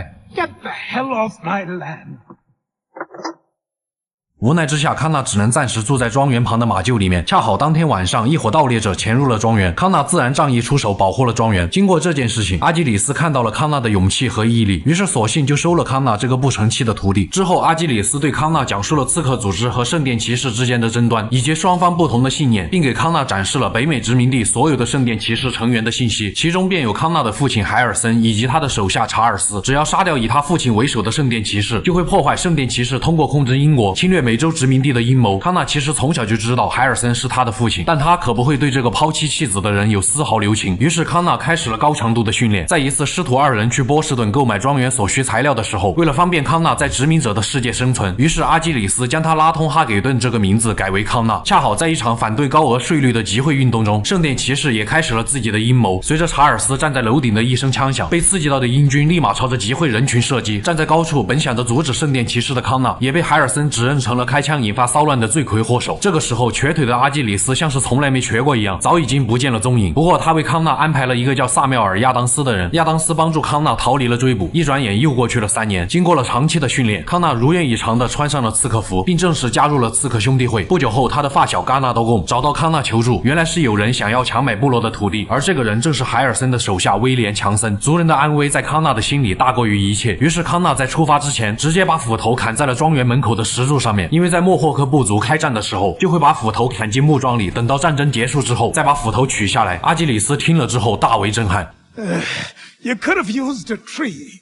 之后正式出山的康纳前往波士顿，找到了之前帮助过他的亚当斯。亚当斯告诉康纳，英军正在波士顿征收高额的赋税，搞得民众反抗情绪高涨。而之前那个要征收他们村子的威廉·强森，还打算强行以高价格卖茶叶给亚当斯。正好威廉·强森有一批茶叶正在港口卸货，只要毁掉茶叶就能切断他们的财路。于是康纳与亚当斯还有抗议者组成的纠察队合作，将威廉船上的几百箱茶叶通通丢进了大海。事情过后，本来以为资金链已经断掉的威廉，应该已经打算放弃购买村子的土地，可是他又一次卷土重来。为了对此事做出了结，康纳来到威廉的庄园，从高处跳下将之杀死，并从威廉身上找到了一封写给英军将领比凯恩的信。原来圣殿骑士计划帮助英国摧毁爱国者的武器与补给，一旦他们得逞，刺客组织就会陷入危险之中。恰好这时，因为之前康纳的英勇事迹，爱国者阵营的保罗·列维尔派人前来找康纳求援。为了阻止圣殿骑士的计划，康纳和列维尔四处奔走，提醒爱国者准备迎战即将到来的英军。在康纳的参与下，莱克辛顿的枪声打响了。在抵御英军进攻的战斗中，康纳立下了大功。于是在1775年6月16日，他受邀参加了大陆会议。大会推举出了正式的大陆军总司令乔治·华盛顿，而圣殿骑士一方的查尔斯也参加了这场会议。仇人见面分外眼红，但查尔斯显然已经不认识康纳。在亚当斯的介绍下，康纳结识了这位美国的第一任总统。康纳感觉眼前这个人或许能够带领这个国家和他的部族走向自由。不久后，美国独立战争最大的战役邦克山战役正式打响。康纳决定直捣黄龙，刺杀掉英军将领比凯恩。而康纳也在这个近乎只属于他一个人的舞台展示了什么叫千军万马必白袍。他在人群中逆流而上，骑上战马，跨越战壕，在无数的炮弹轰击以及双方惊讶的目光下，他径直冲到了英军的阵列前。康纳身形犹如鬼魅一般，躲过了英军的第一轮射击。随后他便像虎入羊群一般，一路从正面潜入，朝着比凯恩所在的中军大营杀去。当所有人反应过来的时候，康纳的斧头已经狠狠地砍向了比凯恩的心脏。而在比凯恩身上的一封信件当中，康纳发现了圣殿骑士想要暗杀华盛顿的阴谋。随后他立马着手开始调查，发现父亲海尔森手下一名叫托马斯的人不但在纽约制造假币，同时也在谋划刺杀华盛顿。但在途中，康纳遭到查尔斯陷害，被关押进了监狱，并以谋杀的罪名被判处了死刑。在即将被执行绞刑的时候，导师阿基里斯带领刺客前来救援。在关键时刻，海尔森竟然出手救下了康纳，这或许也是对康纳亏欠的一种弥补。然而此时托马斯趁乱朝着还在吃瓜的华盛顿冲去，康纳也不管不顾的紧随其后。在托马斯即将得逞的前一刻，成功阻止了这场计划。康纳洗脱了身上的罪名以后，他受邀参加了独立宣言的签署仪式，这也代表着北美殖民地脱离了英国的控制，获得了自由。一转眼，时间来到了冬季，华盛顿希望康纳能够帮他调查军营里面补给车队失踪的原因，而跟这件事情有关联的是一个叫本杰明·丘奇的叛徒。于是康纳跟着线索找到了一座废弃的教堂，在教堂里面，他终于见到了朝思暮想的老父亲海尔森·肯威。老父亲也非常激动，于是立马问儿子有没有遗言，俨然一副父慈子孝的场景。好在海尔森并没有想要杀掉康纳的意思，因为丘奇不但背叛了华盛顿，也背叛了圣殿骑士，两人目的也是一致的。于是海尔森提出了合作，找到丘奇这个叛徒。康纳见状也只能暂时放下多年的相思之情，与老父亲一起合作展开调查。在寻找丘奇的过程中，海尔森询问起康纳的母亲，但在康纳口中听到的却是自己下令谋杀了卡尼耶，这让海尔森十分震惊。他表示自己并没有做过这种事，但仇恨已经让康纳不想再听这些。康纳已经在心里认定，就是查尔斯里烧了他的村庄，害死了他的母亲。之后通过父子二人的合作，他们在海上驾驶天鹰号，狠狠地撞向了丘奇所在的船只。最后父子二人成功地杀掉了这个叛徒。经过了这段时间与父亲海尔森的相处，康纳开始觉得圣殿骑士和刺客是有希望建立合作的。于是康纳将结盟的想法告诉了阿基里斯，但阿基里斯非常反对康纳的想法，他只觉得海尔森的存在势必会影响北美刺客兄弟会的未来。或许也因为海尔森曾经打断了他的腿，不过执拗的康纳还是去找了海尔森。在接下来合作的期间，他们从抓捕的英军口中得知英国准备攻打纽约的消息，于是父子二人立马找到华盛顿，把这个消息告诉了他。可就在康纳和华盛顿说话的时候，海尔森绕到华盛顿背后，看到了他的私人信件，里面的内容竟然是有一些康纳的族人选择投靠英军。于是华盛顿下令攻打村庄。在海尔森的揭发下，当年烧毁康纳村庄导致他母亲被烧死，其幕后的始作俑者正是华盛顿。或许正如比凯恩说的那样，康纳挥剑像个男人，但说话却像个小孩。康纳没有立马对华盛顿出手，而是指责海尔森，非得等到说出真相对自己有利的时候才告诉了他，并且跟两人都划清了界限。因为在康纳的心里，只有族人才是最重要的。之后他马不停蹄地赶往村子，一路上的传令兵被他见一个杀一个。可是等到了村庄，祖母告诉康纳，村子里面的战士竟然被查尔斯煽动去伏击还在等待命令的美军。康纳又赶紧去外边找到并打晕了这些埋伏的战士们，可最后一名战士正是他的发小嘎纳多贡。发小听信了查尔斯的谎言，误以为康纳是帮助美军的叛徒，无奈之下他只能亲手杀掉了自己的发小。做完这一切，康纳回去找到华盛顿，揭发了查尔斯的阴谋。可是华盛顿因为各种政治因素的原因不敢杀掉查尔斯，愤怒的康纳可管不了这么多，他必须杀掉这个人。就在康纳追查查尔斯的过程中，父亲海尔森想要阻止康纳，他不能眼睁睁看着自己的儿子这样做，因为查尔斯代表了对于圣殿骑士更好的未来。羊群需要牧羊人，但结局是注定的。最后康纳还是亲手结束了自己父亲的生命。虽然海尔森死在了自己儿子的手里，但是他也认可了康纳的力量和勇气以及信念，并以他为傲。而不久后，导师阿基里斯也病逝在了庄园里。一下子失去了3位亲人的康纳内心极尽崩溃。在这之后，康纳怀着坚定无比的信念，势必要铲除查尔斯这个最大的威胁。他就这样不断的一次一次的追杀着查尔斯。终于在经过了一次激烈的追逐和战斗过后，两败俱伤的二人坐在了一间小酒馆里。此时已经不需要多说什么了，大家都坚信着各自的信念，多年的恩怨也该有一个了结了。在喝完查尔斯递过来的酒以后，康纳毅然决然将匕首送进了他的心脏。心愿已了，伤痕累累的康纳回到村子以后，最终发现自己一直守护的村子还是被人夺走，族人也已经被驱逐。他一直追求的自由只不过都是别人的自由而已，和他还有他的族人无关。康纳在最后完成了朱诺交代的事情，把从查尔斯身上拿回来村庄一直守护的圣地钥匙埋在了阿基里斯儿子的墓前，墓碑上写着康纳的名字。其实阿基里斯一开始就把康纳当做自己的儿子在教导，康纳所做的这一切真的是已经尽心尽力了。虽然父亲的外冷内热让他抱着父子俩能够就这样一直合作下去，或许最终能够冰释前嫌的想法，但是他内心是倔强的，倔强到纵使被人当枪使，还是依旧坚持了自己内心的信念。但是命运总是那么残酷，至亲之人离开了自己，自己拼了命守护的部族也没能守护住。但正是他内心的那一份单纯和执拗，再一次振兴了落寞的北美刺客兄弟会。或许这不是一个选择，而是一种义务。如果康纳自己不挺身而出，那还有谁呢？1776年，法国巴黎，正在寻找先行者之河的圣殿骑士谢伊寇马克，在本杰明·富兰克林的带领下进入了凡尔赛宫，而他此行的目的正是为了寻找一名法国刺客查尔斯·多里安。此时的查尔斯正带着自己8岁的儿子亚诺参加一场会议，查尔斯将随身佩戴的怀表交给亚诺，让他在外面等自己。这时，一名叫爱丽丝的小姑娘吸引了亚诺的注意。就在他与爱丽丝偷了一个苹果的同时，谢伊也干净利落地刺杀了亚诺的父亲查尔斯，并且拿走了先行者之河。当亚诺再次见到父亲的时候，父亲已经倒在了血泊之中。突如其来的变故让亚诺一时间茫然无措。这时，爱丽丝的父亲弗朗索瓦·德拉塞尔出于对亚诺父亲的尊重，决定收养这个孩子。他的另一个身份则是法国圣殿骑士最高大师。13年后，21岁的亚诺成长为了一名无所事事的青年。因为爱丽丝的原因，德拉塞尔就只是将亚诺当作自己孩子抚养，并没有让亚诺知晓刺客与圣殿骑士的存在。而年轻的亚诺总是喜欢惹祸上身。他因为一场赌博输掉了父亲留给自己的怀表，于是趁机又将怀表偷了回来。在被发现以后，一路被人追着回到了养父的宅邸。正准备出门参加会议的德拉塞尔只能出面替亚诺解围。德拉塞尔并没有多加怪罪，而是劝导亚诺重新培养一个对身体有好处的兴趣。随后他便出门参加3级会议，但一位送信的仆人却姗姗来迟。于是亚诺接过信件，追向了养父离开的方向。可一路追到会议现场的亚诺，却因为追着自己的债主，再加上亚诺急于参加爱丽丝当晚将要举行的私人舞会，导致他随意的将信件塞到了养父的办公室里。在当晚，亚诺来到了位于凡尔赛宫的舞会举办地，如愿以偿的见到了爱丽丝。可是因为这场舞会，亚诺并没有收到邀请，这对情侣在短暂的幽会过后就分开了。但就在亚诺离开的时候，却看到养父德拉塞尔遭到了2个人的行刺。亚诺想上前救助，却为时已晚。其中一个凶手趁机叫来了卫兵，将亚诺诬陷成了凶手。就这样，他被关进了法国著名的巴士底监狱。而在监狱中，亚诺在机缘巧合下认识了皮耶·比雷克，因为比雷克是法国刺客兄弟会的刺客大师，亚诺手里的怀表也是比雷克送给他父亲的。在这位刺客大师的指点下，亚诺解锁了鹰眼天赋，并学习到了刺客的战斗技巧，也知道了圣殿骑士和刺客的存在。2个月后，1789年7月14日，法国大革命爆发，成千上万的巴黎市民因为不满当时的贵族越来越奢靡的行为，导致灾荒和战争引起的经济危机，开始了一场废除君主制的运动。近千名暴动的巴黎市民和数十名起义的法国士兵开始了进攻巴士底监狱。亚诺和比雷克趁着骚乱的机会逃出牢房，一路爬到巴士底监狱的塔顶。即将分别的时候，比雷克给了亚诺一枚文章，随后先一步从塔顶跳下。面对接踵而至的守卫，亚诺也第一次使用了信仰之跃。刺客信条大革命的故事正式拉开帷幕。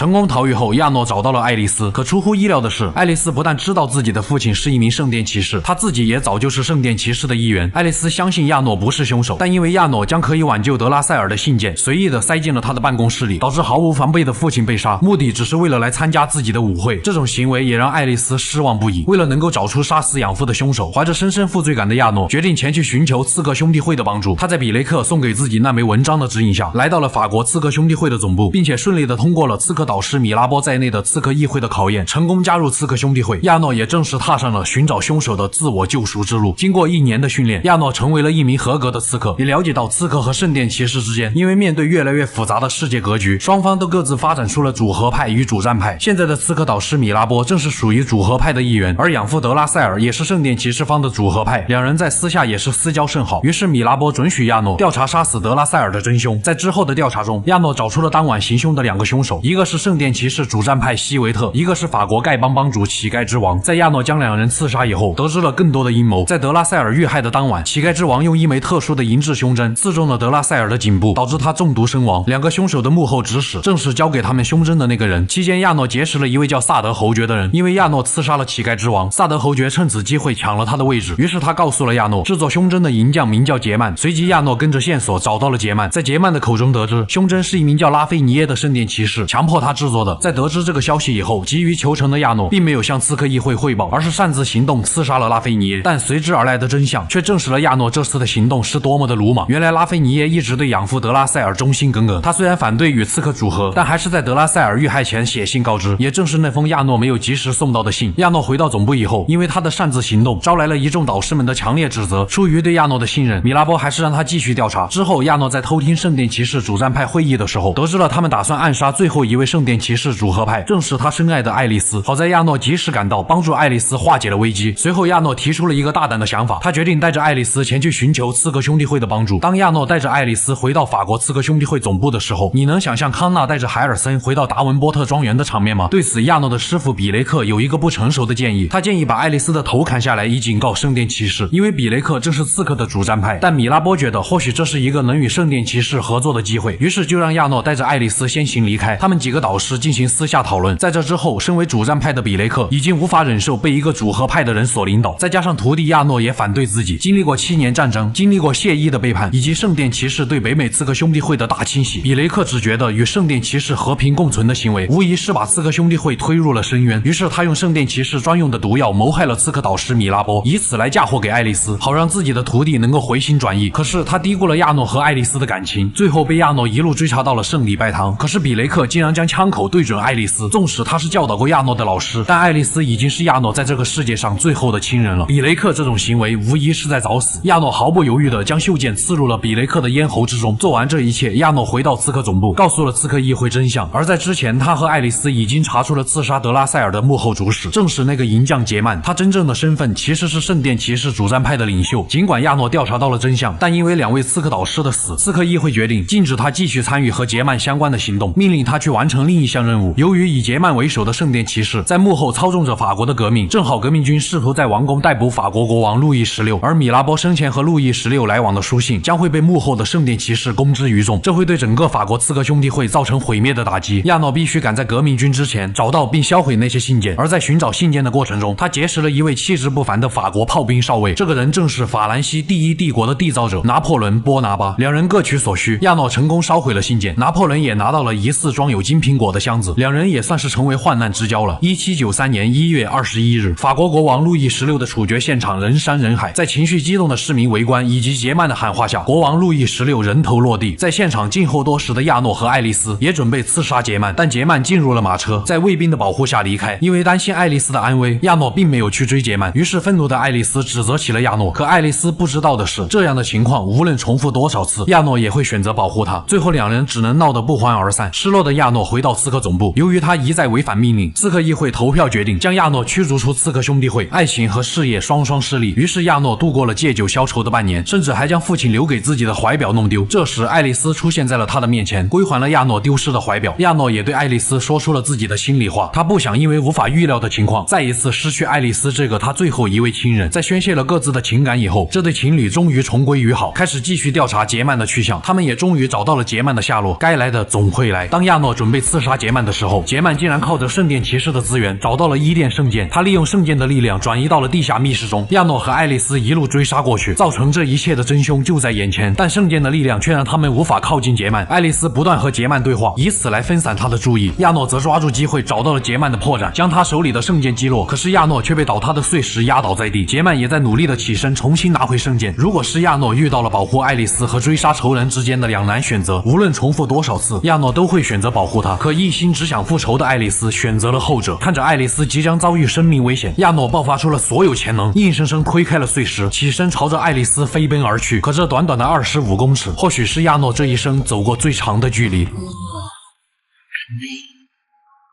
在几百年前就说过爱你，只是你忘了，我也没记起。我跟你。当亚诺来到爱丽丝身边，他已经停止了呼吸，仿佛又再一次回到了当初父亲遇害的那天。亚诺脑袋一片空白，他现在唯一能做的就是走向杰曼，将袖剑缓缓地刺入他的咽喉。我们所做的一切，我们现在所拥有的一切，都将随我们一起消失。亚诺·多利安从一个无所事事的无知之人到刺客大师，他仿佛一直都在错过和告别中成长。因为贪玩而没有见到父亲最后一面，目睹养父被杀而无能为力，又因思想的分歧无奈杀死自己的恩师，最后甚至都没有能够保护好自己一直想保护的爱丽丝。虽然最后他只能活在一个没有自己在乎之人的世界里，但是只要在他心里还有着爱丽丝存在过的记忆，他也会带着这份记忆继续活下去，哪怕活得像条狗。如果你回到了英国维多利亚时代的伦敦，在这个时代可是有着许多著名的人物，你可以和发明电话的亚历山大贝尔聊一聊大哥大，也可以和进化论的奠基人查尔斯达尔文聊一聊三体人是怎么进化的，甚至你也可以找维多利亚女王唠唠家常。而且这个时代可是大英帝国的黄金时代，是英国工业革命和经济文化的顶点时期，当时英国的经济甚至占到了全球的70%。仔细想一想，是不是特别的激动，特别的高兴啊？你高兴的太早了。这个时代可不仅有着许多发明家、文学家，也有着许多做医学实验的医生，因为很有可能你说出这些惊世骇俗的理论之后，他们会把你抓到实验室，然后打开你的小脑袋瓜，看看里面是什么，让你的思路这么的清奇。如果你运气好的话，那么很有可能会被一对双胞胎姐弟救下来。我们今天要讲的正是《刺客信条：枭雄》中的弗莱姐弟。这对双胞胎，姐姐叫伊薇，弟弟叫雅各布。雅各布虽然身为刺客，但做事比较直率，讲究的就是正大光明的潜入。功夫是要时间磨练出来的。3年的猫脚功夫，这一拳20年的功夫挡得住吗？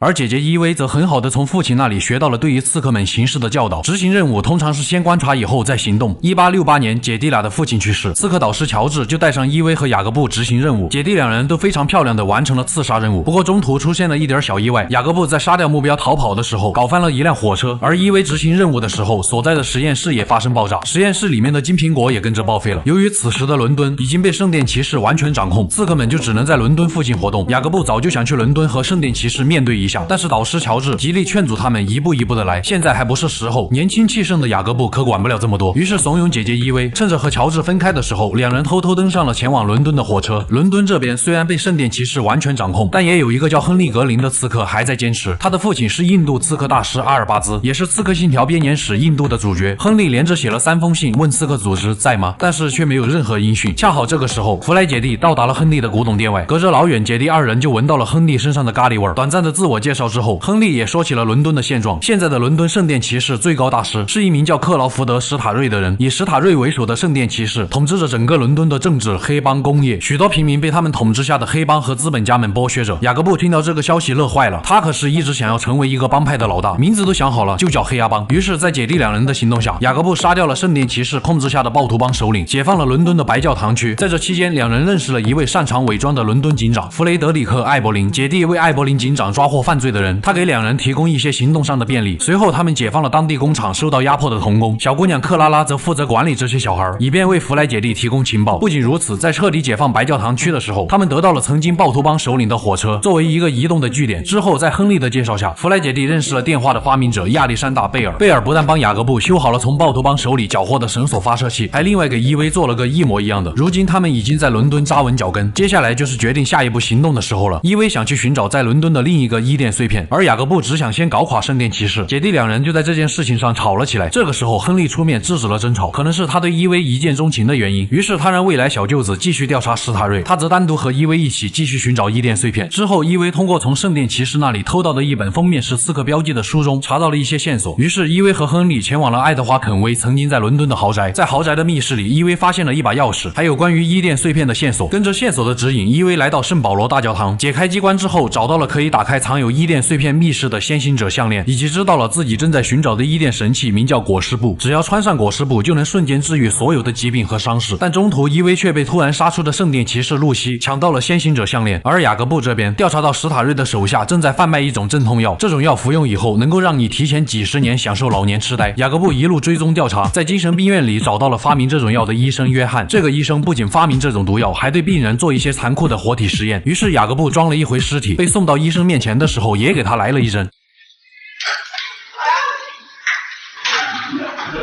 约翰医生死掉以后，史塔瑞手下的医疗业也被切断，因为雅各布杀死了约翰，导致伦敦医药业陷入停滞。伊薇发现负责照顾孩子们和收集情报的小女孩克拉拉以及其他孩子们也病倒了。幸运的是，伊薇遇到了历史上第一个真正的女护士南丁格尔。在南丁格尔的指导下，伊薇从黑市商贩手中拿到了药品，治好了克拉拉和其他孩子们。随后，雅各布结识了史塔瑞在运输业上的竞争对手博尔·艾德威。雅各布为了帮助艾德威在运输业上打击史塔瑞，摧毁了史塔瑞手下的公共马车仓库，又从暴徒帮手里帮艾德威抢到了内燃机。最后在杀掉史塔瑞手下掌管运输业的米纳尔的时候，从他那里知道了艾德威竟然是史塔瑞的表妹，并且他还是一名圣殿骑士。知道了这一切，愤怒不已的雅各布找到并刺杀了艾德威，还将内燃机抢回，关闭了艾德威的巴士公司。而另一边知道了表妹死讯的史塔瑞气得当场即兴演奏了一曲。冷冷的冰雨在脸上胡乱的拍，乱乱的眼泪跟寒雨混成一块，眼前的色彩忽然被掩盖，你的影子无情在身边徘徊。Mr. Starry. Told you not to disturb me! 因为艾德威死后，巴士公司无人管理，暴徒帮知道这个消息以后，也想要来分一杯羹。伊薇又不得不再次出手，帮助巴士设计师贝利阻止了暴徒帮的骚扰，并且保护了贝利的全家安全。之后，伊薇和亨利跟着线索来到了伦敦塔，在伦敦塔中成功刺杀了之前夺走项链的露西，拿回了先行者项链。接着，伊薇和亨利在调查中知道了裹尸布已经不在伦敦塔，而是被转移到了白金汉宫的地下密室之中。回到雅各布这边，他将目标指向了史塔瑞控制的金融领域。通过调查，雅各布知道了史塔瑞瑞手下一个叫菲利普两便士的人，他通过自己在银行的职位为圣殿骑士提供资金，还经常里应外合多次抢劫银行。于是雅各布前往银行刺杀了菲利普，随后更是刺杀了史塔瑞在政坛的首领卡迪根伯爵。而因为菲利普的死，有人趁机偷走了银行里的英镑模具，并且制造传闻，引发了市民大规模取钱，英国的经济险些崩溃。伊维又不得不通过艾伯林警长提供的信息，找到了被盗的英镑模具，烧毁了假币，及时制止了这场危机。因为此时雅各布已经在伦敦臭名远扬，于是他收到了暴徒帮首领马克思维尔罗斯的晚宴邀请。两人见面以后，罗斯赞扬了雅各布最近疯狂的事迹，还说史塔瑞是他们共同的敌人，只要他们合作，罗斯就反了史塔瑞。雅各布没想那么多，只要你搞圣殿骑士，你就是我最好的朋友。于是两人开始了合作，他们销毁了圣殿骑士许多货物，绑架了史塔瑞的心腹们。但是随着合作的进行，罗斯也越来越丧心病狂。当他想要炸毁史塔瑞旗下一座工厂的时候，完全不顾里面的童工，下令引爆炸药。雅各布为了保护童工，杀掉了罗斯的手下，冲入着火的工厂，救下了里面的小孩。事后罗斯再次派人邀请雅各布前往剧院，仿佛是在生气雅各布竟然为了几个童工跟自己分手。等雅各布到达剧院后，罗斯在剧院的晚会上点燃舞台，陷入了疯狂。于是雅各布干脆直接冲上台将之刺杀。虽然雅各布在两人愉快的合作后，只是把罗斯当好朋友，但罗斯可不这么想，他想做雅各布真正意义上的好朋友。于是他在临死前强吻了雅各布。等雅各布反应过来的时候，初吻已经没了。如今史塔瑞的手下都被弗莱姐弟清除。为了能够挽回损失，史塔瑞决定于当晚在白金汉宫维多利亚女王举办的舞会上杀死到场的皇室和高官们，并且找到藏在其地下的裹尸布。收到消息的弗莱姐弟也紧跟着前往了舞会。进入白金汉宫以后，雅各布找机会清除了史塔瑞埋伏的枪手，而伊薇在中途被史塔瑞发现，没想到却被史塔瑞趁这个机会偷走了先行者项链。见情况不对，雅各布先一步前往密室。当他赶到的时候，史塔瑞已经穿上了裹尸布，获得了无限自愈的能力。随后换好衣服赶来的伊薇和雅各布一起与史塔瑞展开了决战，但因为裹尸布的治愈能力，姐弟两人无法伤到史塔瑞分毫，被他一手一个抓在手里。就在两人危在旦夕的时候，伴随着一股咖喱味的背景音乐响起。